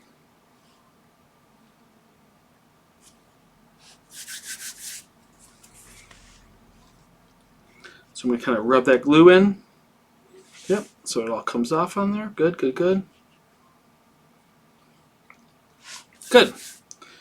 Okay, now I'm going to take it off, let it get a little bit tacky. But again, it won't fully cure in this video, so I should be able to just rip them right off. And then I'm going to get some of these pupils ready, just to demonstrate how that looks. Depending on, because people watching this might, want the other types of eyes, so I think it's kind of important to show both styles. So, but anyway, so this is how you would attach them.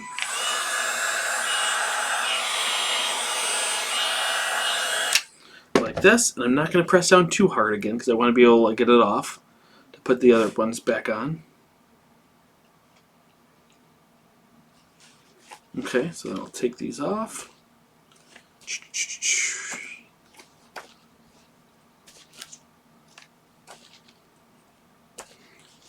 So that's how that's looking now. Now we have to think of the placement of the pupils. Whoa. Hold on.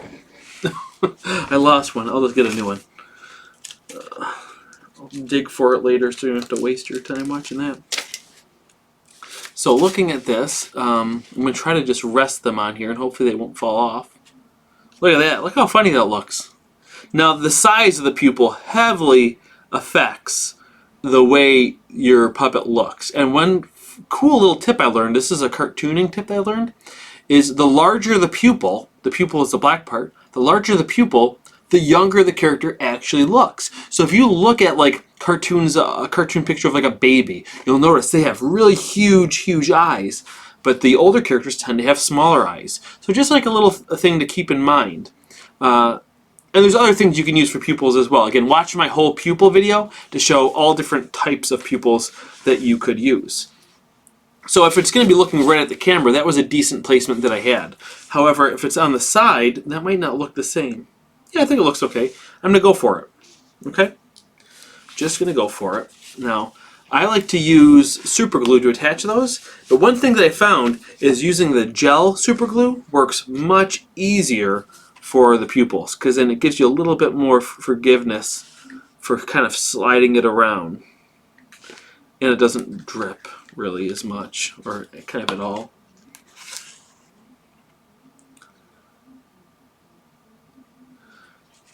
So put that on, and then I like to use a little pin to kind of get the positioning just right.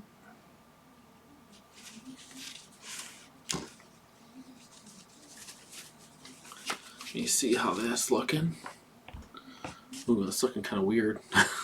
That focus is not good. That is not good eye focus. Ooh. It may have cured faster than I expected it to.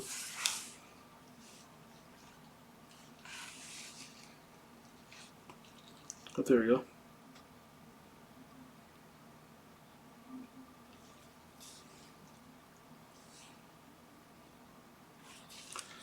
But let's see how that looks. Nope, that's the wrong cam. Hey! This looks kind of goofy. And again, I don't really like that eye focus too much. So whoop, it's a little bit off. Let me move the pupil just a little bit more. Usually this gel gives me a little bit more working time, so I'm not quite sure what's going on there. But anyway, yeah, and there's a little mark there now, so it's okay. Let me do that. That looks better, I think. Did I lose one again?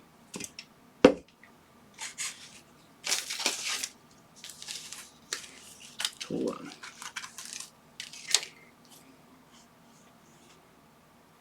So if anyone's counting, yeah, that's my fourth pupil I'm on for these two eyes.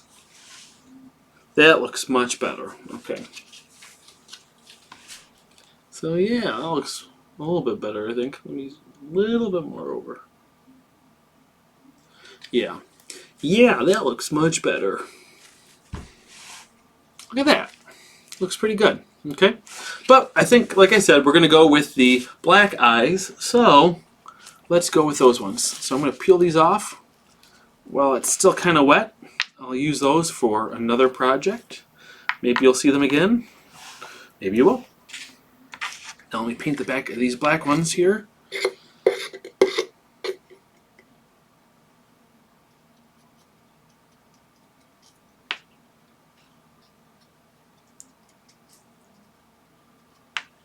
Okay. Actually, let me stamp them again. Get a little bit more, kind of reactivate this.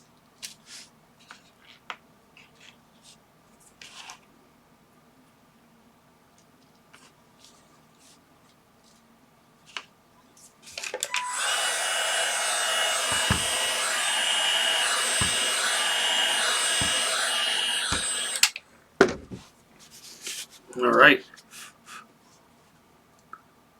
Now, when you are going to finally put these in all the way, what I like to do to make sure I get a nice, good connection is to stick my hand in there, put it right behind where the eye goes, and really press it in.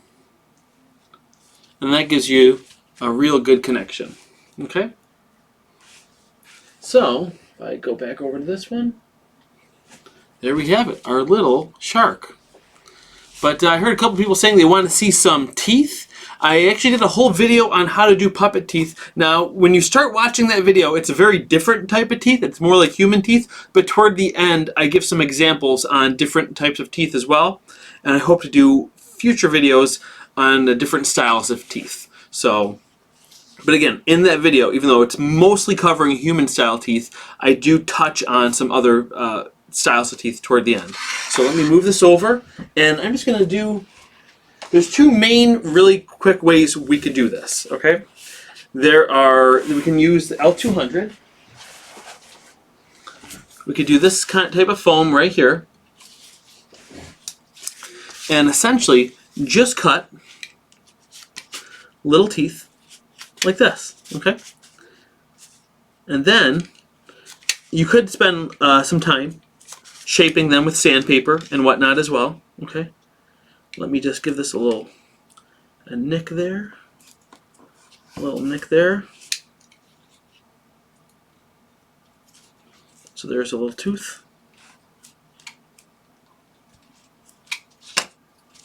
So this is just going to look more like fangs right now. But what I could easily just do, and actually I'll put a little dab of this on there.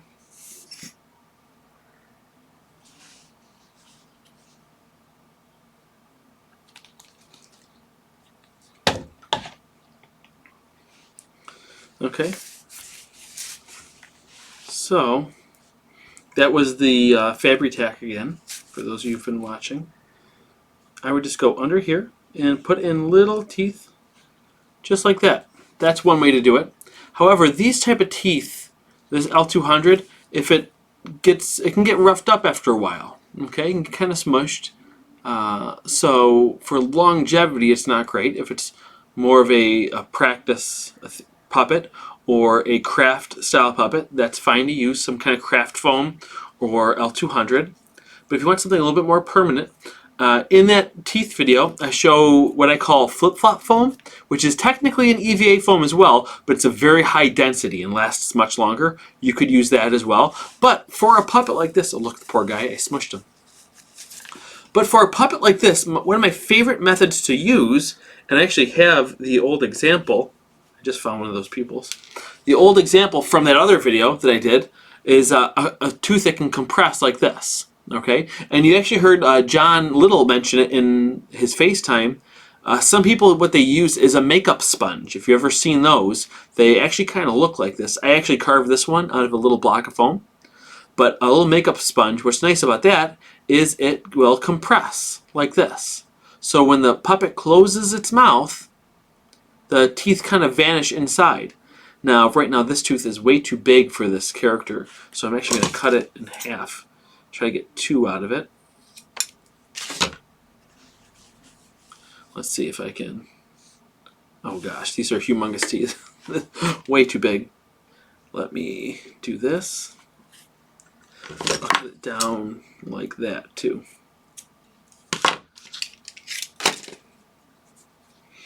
Okay. Put a little dab of glue here.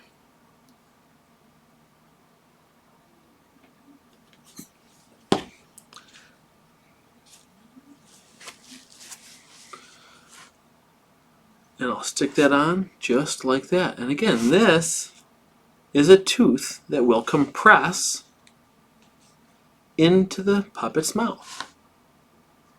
You know, an example of a puppet that has that is like the Count from Sesame Street. He has teeth like this that are inside his mouth, and when he closes his mouth, they just get compressed inside. Pretty sure that's what it is. So, if I switch over now,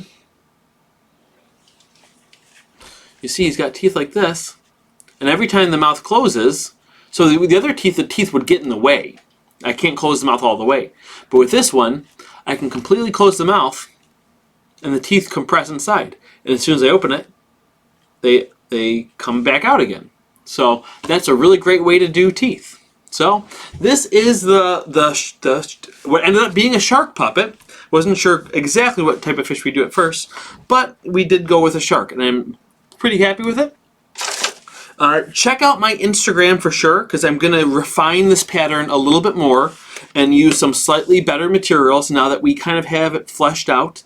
And keep a lookout. I'll also post publicly when the pattern is available on my website, and it'll be available for free. Though I may also do another variation where I do a whole bunch of a compilation of different fish patterns all in one download. That'll be probably very, very cheap. Maybe like, I'm thinking like $3 to $5. But either way, this one will be 100% for free. So some of the little changes that I'm going to make to this pattern, the main one that I see off the bat, which I actually haven't mentioned, but I think this is the white spot here is too wide down here.